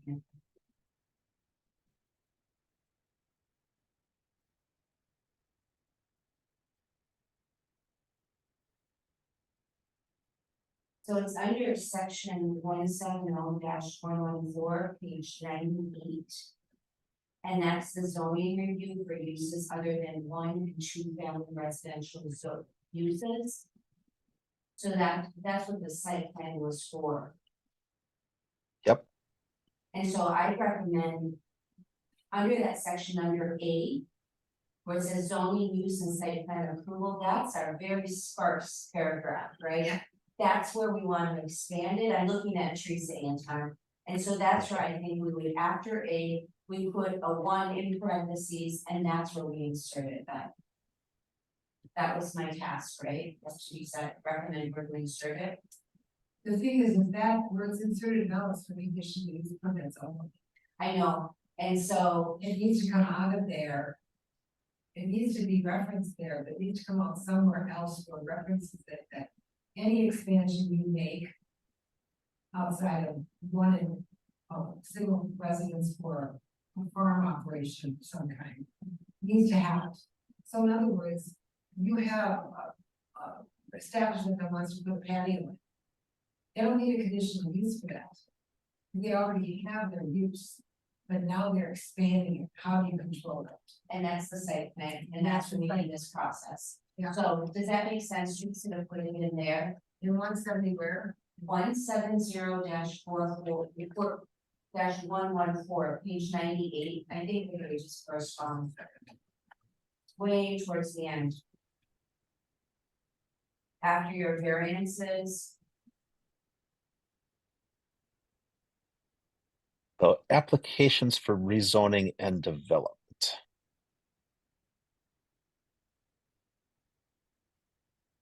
170-114. Right. So I guess my question would be, what is an application for development, and does that cover the case that Teresa's concerned with? Because I don't think we really have like a development application, quote unquote, as such, right? No.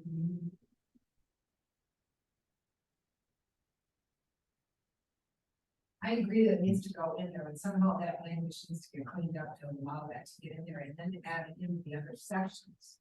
To say that if you're changing the use, if you're changing your site for an additional use, you have to have a site plan. So say, Isn't that what that paragraph says right there in the?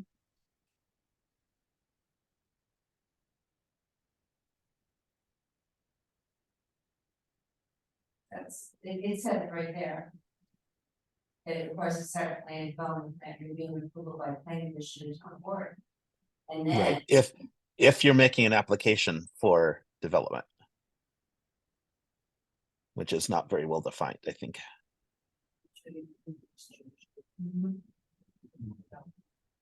So this only talks about applications for, I'm sorry, I think I understood what you're saying.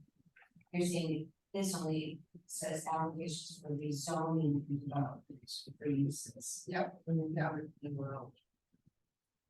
And you want to say plan for everything, not just rezoning. Thank you, took me a minute, but we'll get there. So we want to put it in here, but we also need to put it in somewhere else. Yeah. Right. Cause I think it has to go in every section to say that if you're gonna make a change in your use.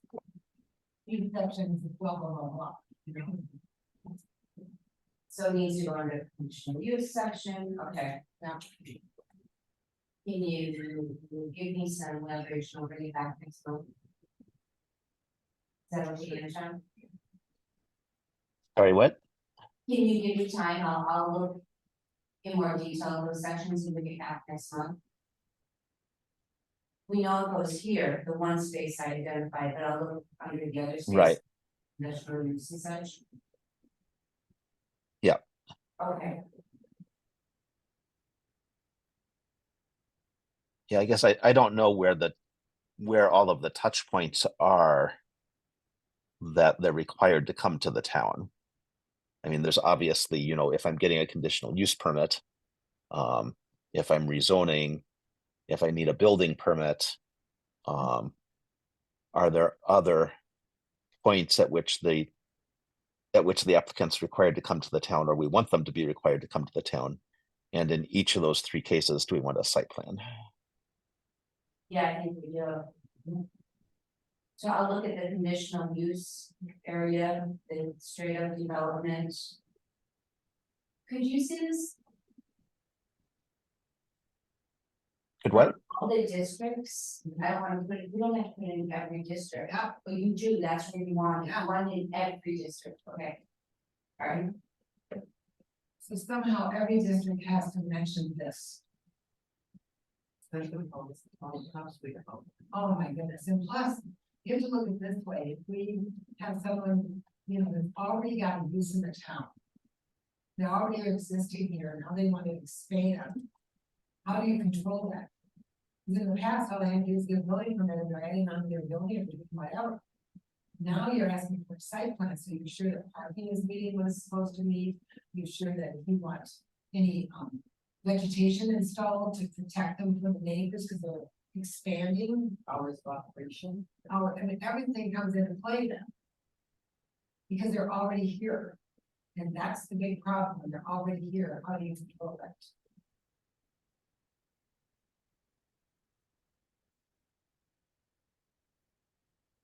right, and.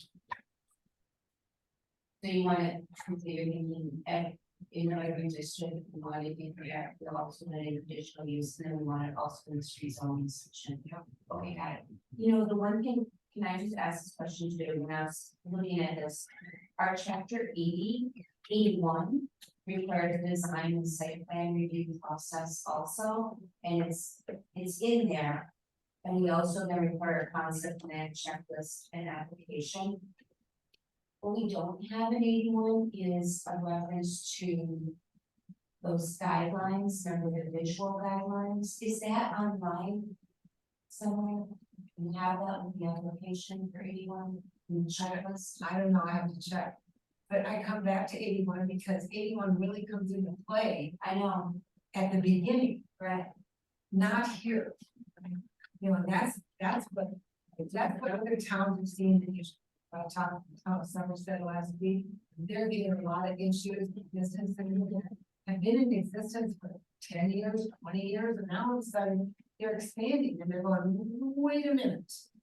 You know, And the reason I ask that is because we can insert that language into 81, yes, but I don't want to forget the fact that we have a very detailed document that is an addendum to creating a site plan that has all those visuals and it should be online for developers when they see it. and we're changing websites, so we'll see what we can do to get that on the next one. Thank you to get it in there because there's a lot of work in that and then that's visuals say, yeah, okay. Because that's the problem right now with this current website, there's a lot of things we can't do with it, or it's very difficult. So the new one will have all. Yeah. Okay, Anton, thanks. I'll insert it in the board also then.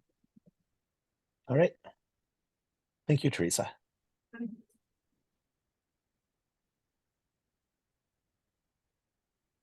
All right, so then I will go on to number 4 here, ordinance reviews to start next. I'm not sure that we're ready to start any of these. Well, all right, I will volunteer to review chapter 35, which is the Plan Commission organization chapter. I don't think there's going to be much there, but does anyone want to look at design regulations?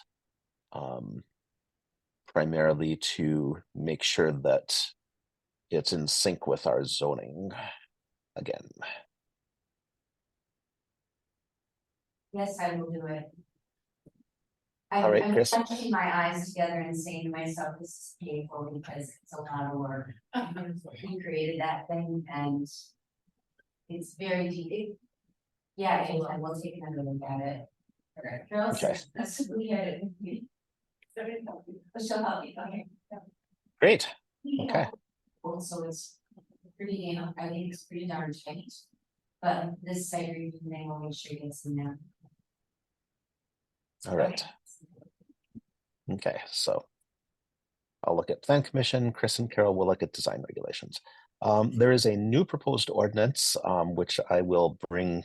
I don't have proposed text for it right now.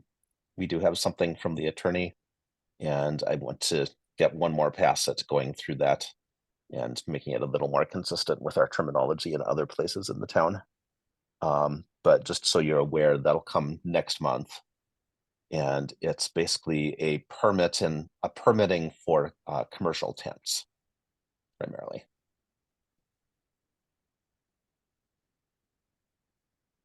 And that was actually proposed at the board meeting, and the board referred it over to the Plan Commission. So I will have that in reviewable form next month. I was going to do it this month and I got sick, so.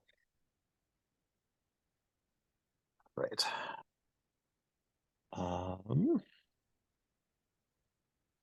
So before we go on to number 6, I see that we have Joanne on the line, who was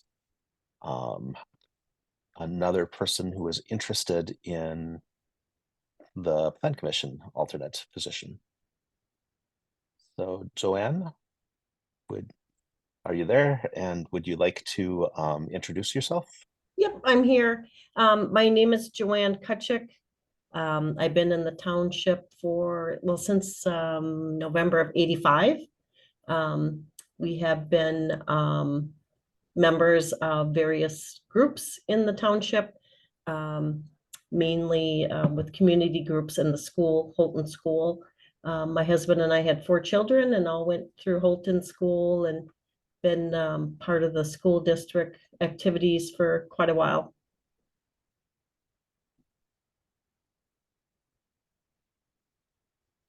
Would you like to briefly describe where your interest in the Plan Commission comes from? My interest in the Planning Commission comes from the fact that I am interested in the town business and what we have going on in the township. I have attended some Plan Commission meetings, some town board meetings about particular interests that we have or something that might have been affecting our neighborhood specifically. And because of that, I've just kind of always paid attention to what's been going on in the township and with the township government, and thought this would be a good way for me to be able to contribute to helping the township meet its requirements and its rules, as well as become more involved in the township now that I have a little more time. All right. Who else has questions for Joanne?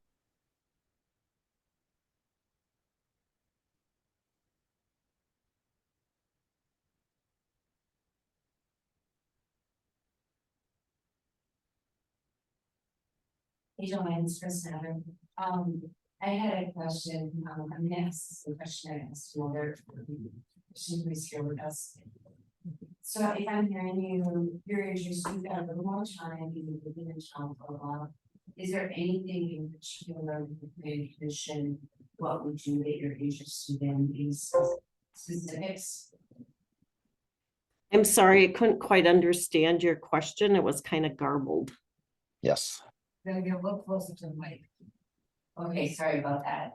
I just was asking, is there anything in particular that interests you in being on the planning commission? Any specific issues, or is it a broad interest? I would say it's a broad interest, but I also have a desire to keep the township as rural as possible, but also understanding that there will be development and different changes in zoning laws. Also, you know, with the township doing its own zoning laws, there's a lot more that needs to be reviewed and decided upon with those zoning rules versus what the county had set aside for the township to use. So I think I'm more interested in the character of the township and treating people fairly and making them understand what the township rules are as far as development and whatever else might fall under the Plan Commission's purview. Okay, thanks.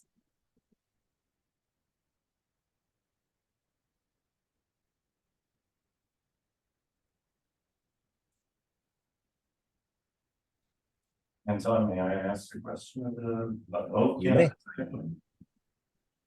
Oops, I haven't, I didn't hear if, did somebody else have a question? I'm gonna ask the question here in 1 second. I want to make sure that you took it off to join in. So one thing I guess when I sit through the plan commission, when I join the calls or I come in person, is that some of these conversations, some pieces of what the planning commission is responsible for can be contentious, or it can be frustrating for certain people. I go back to thinking about some of the subdivisions with private roads, or how a lot line is drawn, or things like that. So if you don't mind, first, Joanne, why don't you share, how do you feel that you deal with situations where if you know, you have a person who is frustrated or unhappy with a subdivision coming in, but they're, you know, following all the rules, you know, kind of, how do you either sympathize, do you try to find the middle of the road, you know, just how would you feel about that situation? Well, I think the first thing is if somebody is considering a subdivision or a subdivision's being contemplated for their area or their location, I think again, we need to follow the rules that were set by the township. for that development. I think that's the first thing. The developer and the residents in that area need to understand what those rules are. We had a situation like that ourselves come into our neighborhood. I had attended some of those plan commission meetings and town board meetings about that subdivision as well. And let people ask, or I got to ask questions of what I was concerned about with the subdivision. And others got to answer their questions as well. So I think the plan commission in the town is really open to people expressing their thoughts and ideas about or their concerns or their frustrations with some of the things that the township has to deal with. And I think as a person myself, I'm very, I spent 42 years in human resource management. So I know what it's like when people don't get along. And we just always have to find that common ground and that ability to be able to explain why the town is needs to make certain decisions. And that frustration, hopefully we can find some ways to have people understand that things have to be a certain way and that it's not always going to be the way it was, or that people always will get their way if they raise a big enough concern, but that the town board and the plan commission needs to go by what the letter of the regulations are, and that people need to understand that hopefully we can stay within those boundaries. Now, I know sometimes the commission has to deal with variances and things like that. I think sometimes people don't understand what they're getting into when they do request a variance. And I think, again, it's important that we explain that to them and that we make a fair decision based on the information that's brought to the plan commission. And hopefully people will have cooler heads prevail, although I know that doesn't always happen. But I would read very closely as to what the question is by that person who's frustrated, and then find ways to make them realize that we have to make the decisions we need to make. Thank you. Do you need the question again, or are you comfortable with it? Oh, I'll take it as I remember it. Okay. That's that way. So in my approach to these type of scenarios, I look at this type of scenario in particularly two ways. There are rules and regulations that govern the actions of the people in the community, and obviously this agreement here helps define what those are. So firstly, that would be how I understand in any scenario that works with something like this. That's what I do professionally as well, working in many different ways. But regardless of that, the second part of it is to work with people, and when they are in some manner disappointed or in disagreement with those actions, I personally practice all of the time openness to communication. Obviously, this committee meeting as it is tonight, and doing so regularly is the other mechanism that people have to come forward and bring those concerns to this group. So they have every opportunity to do that, and I can also be available offline as a person serving this community. Let's talk about it. Thank you.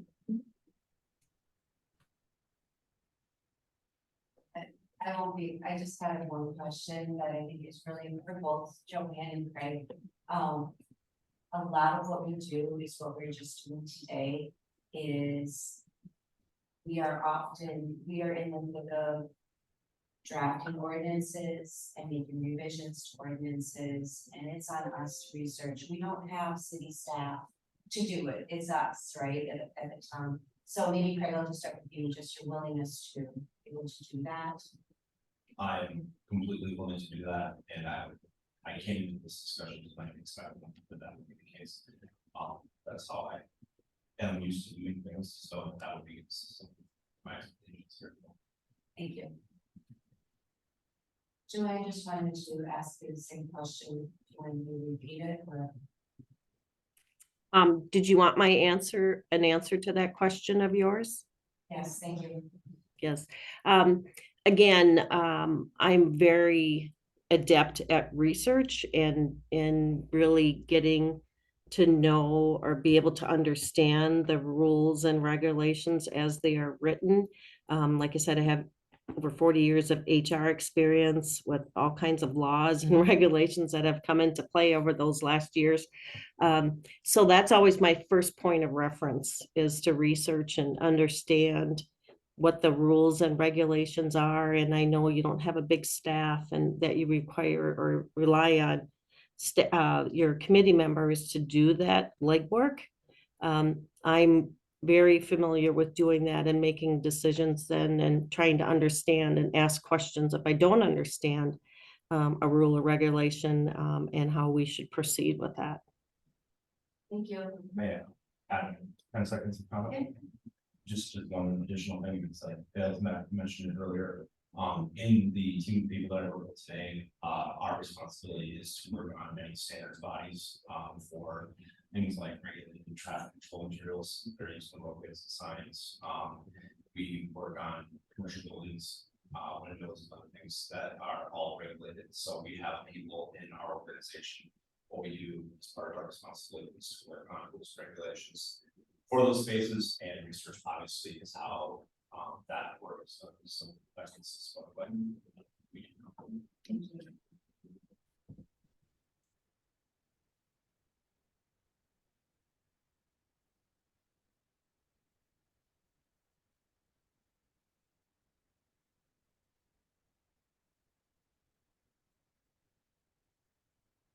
I'm not sure if you're waiting for me to respond or. Sorry, Joanne, actually, I was just waiting for Anton to come back on the show.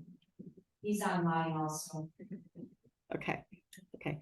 I also wanted to say that I am a very approachable person and very personable, and I really feel like people can approach me in a way that they will feel comfortable doing so. And I think, again, I'm more that person that likes to listen to all the details, listen to both sides, follow the regulations, and then be able to support whatever the commission decides, even if it may not be the way that I vote. So I just wanted to make that last statement. Thank you. Thank you. I guess one, maybe more of a comment than a question, but I'll like your input from both of you on this, is just, we do deal with a lot of rather, we deal with a lot of disagreements, in a sense where a lot of what we do in both ordinance development and when like a conditional use permit or land division or something comes up, is we're kind of trying to balance the interests of various parties. So if in a land division, we've got the person who owns the land who wants to divide it, we've got the neighbors that may have interests in exactly how that's divided.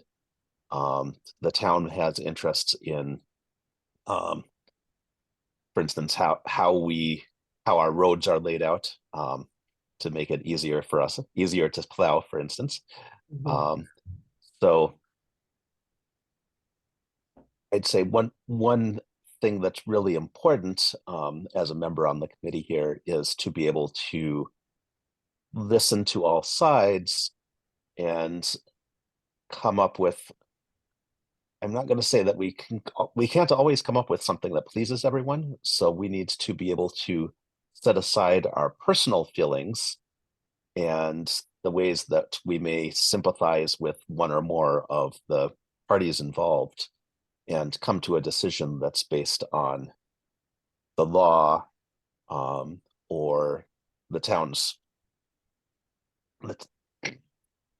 the law, the town's plan, the intent of ordinances, where we know them, and be able to come to a decision that we're not necessarily always happy Mhm. with individually or sometimes even as a committee, where we can say, well, yes, we think that it makes sense for you to be able to do this, but you can't.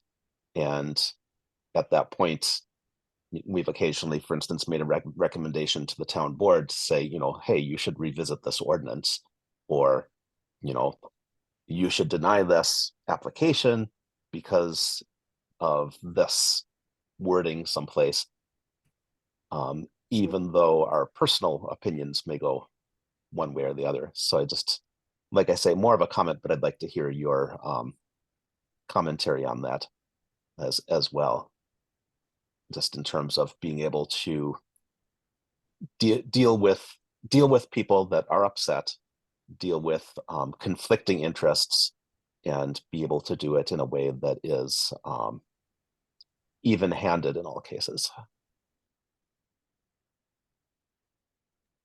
Joanne, do you want to speak to that first? Okay. I understand that, that you can't please everyone all the time, and that sometimes you need to really take a look at, again, like you said, the ordinances or the regulations, and determine what's best for the township as a whole, or best as to what's consistent, as well between the different people that come before the board and the commission. And sometimes I think people do get frustrated because they feel like they're not being treated fairly or in the way that they would like to. But again, I think I have the ability to be strong about the decision that the commission makes and be supportive of that. And I would do the homework so I know what these ordinances and regulations are. So when we do come to a meeting, I'd be prepared with my questions, but also with the fact that I've read everything thoroughly, and I feel like I have a pretty good understanding of what the commission needs to do in this case after we've had the discussion. And after we made the ruling, like I said, you have to support what the commission came to as a team. And even though maybe I might view it a little bit differently than some of the others, maybe not, but I would still be supportive of what the commission would bring forth to the town board. Thank you. So, I guess my thoughts on this matter would be, firstly, that this group of people, I would presume, does not consistently agree on all things at all times. And if they did, I think that would be a disappointment probably for everybody in the township, because there are a lot of different interests that are at play, and this group should represent them in some manner, which means there's gonna be conflict. So that being said, I'm in no way concerned about that. I conduct myself professionally every day in a environment that has a lot of conflict, and that's just part of life. So how to work through that successfully is something, yes, that each and every one of us would have a responsibility for, to in some ways support each other through those disagreements, be professional about it, and then carry forward whatever the final outcome is, even if it's not something that I don't agree with. It still moves forward whether I care or not. That's in my life, that's consistent experiences, not always getting my way. That's okay. So that being said, Anti, your point is well made. I understand it, and I'm very comfortable with that.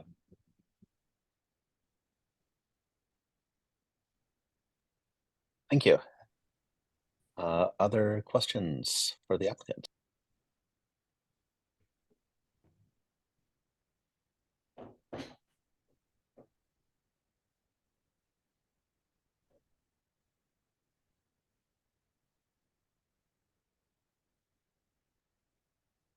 that a no? I just looked at everybody and they're all saying no. So, Did everyone get all of the letters of interest? No. No? no, we don't have any records. Terry? Are you saying yes or no? Are you saying I will send them? Oh, they were to the drive? No. Okay. I think that's true, my God. I can put them in the driver and send them. I can do both.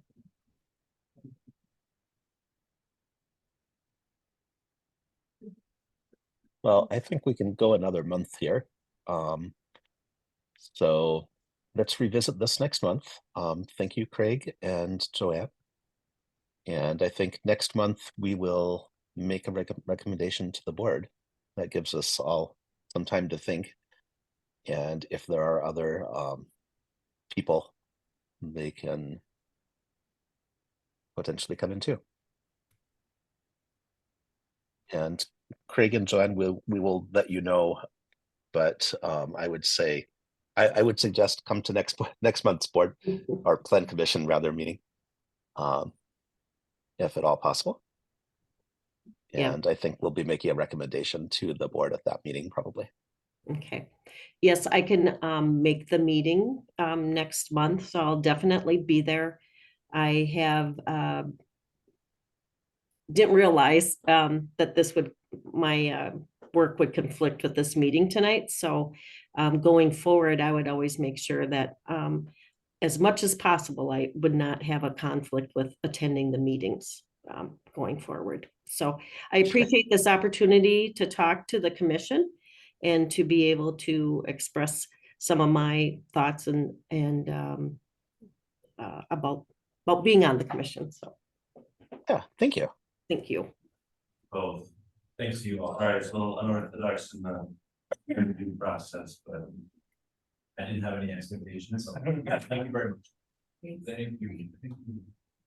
Thanks. And Anton, I did write a letter of interest. I don't know if it sounded like it wasn't circulated, so.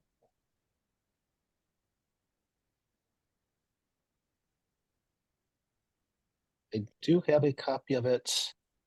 I don't think it went to anyone else on the board, so Okay.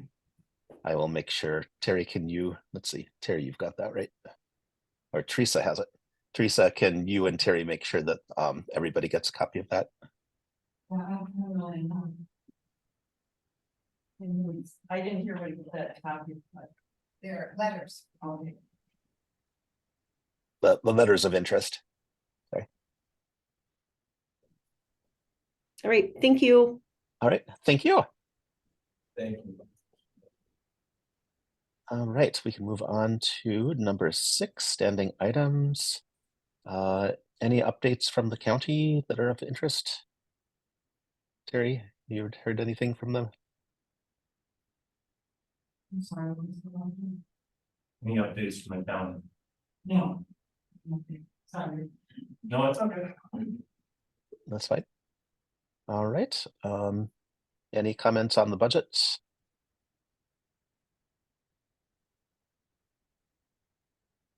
Nope. All right. Update on complaints.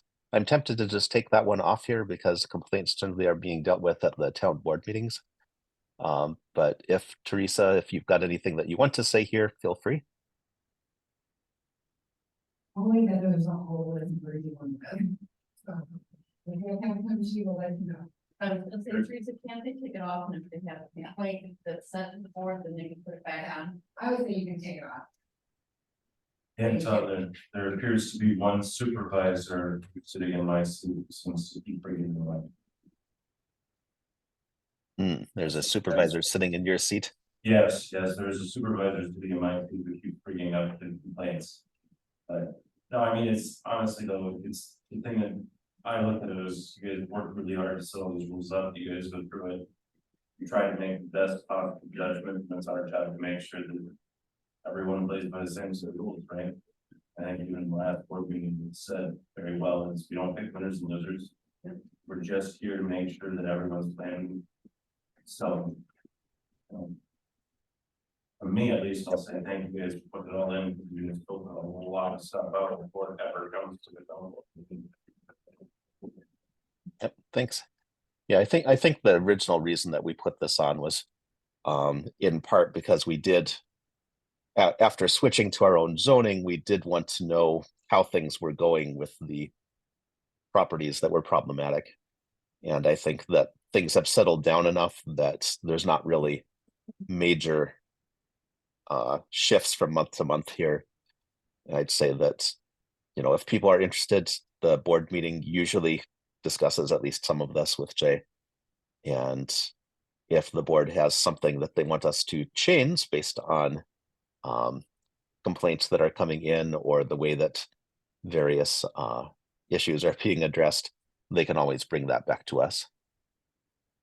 Chris, you look like you have something to say. Yeah, I just had a question. Is there something? I don't have a complaint, I have a question on something that is probably a complaint that could be looked at.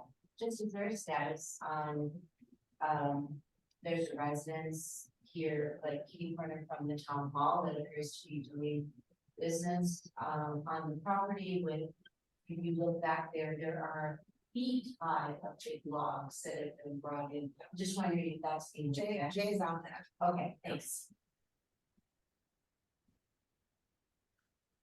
All right. Okay, recommendations to town board. We have a CSM. We don't yet have a recommendation on the plan commission alternate. We don't yet have ordinance changes ready to push to the board. So for the next agenda, I think we're carrying forward the plan commission alternate position, a set of the ordinance reviews. That's about it, I think. Anything else that I should be putting on the agenda for next month that somebody can think of?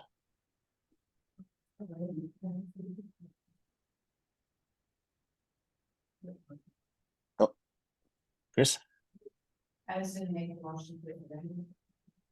All right. All those in favor? Okay. Alright. Okay. Get well and time. Yeah. Yeah, Okay, thanks. I'll try. Thanks.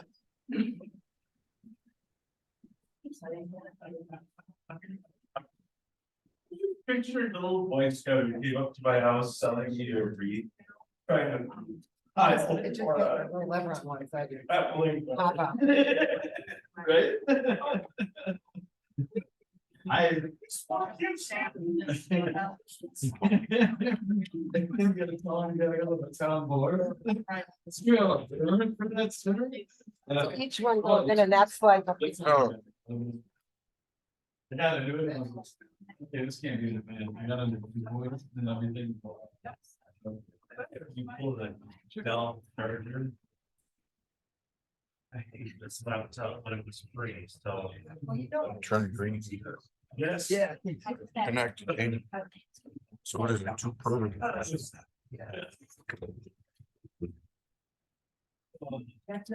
I know, I didn't post that one last month, but I know where we're going. Yeah. Yeah.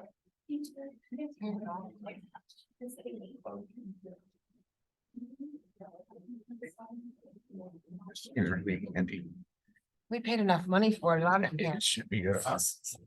These microphones are $1,500 a piece. Yep.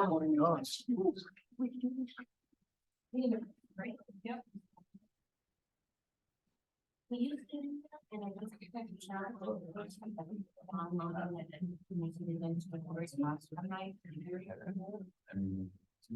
That's all.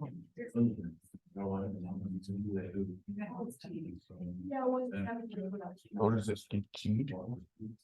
I think so, yeah. I don't know what the key is for it. He'll lock it up. Oh, come on. Did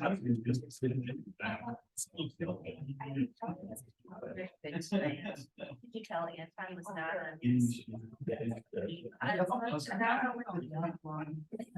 We can't be all.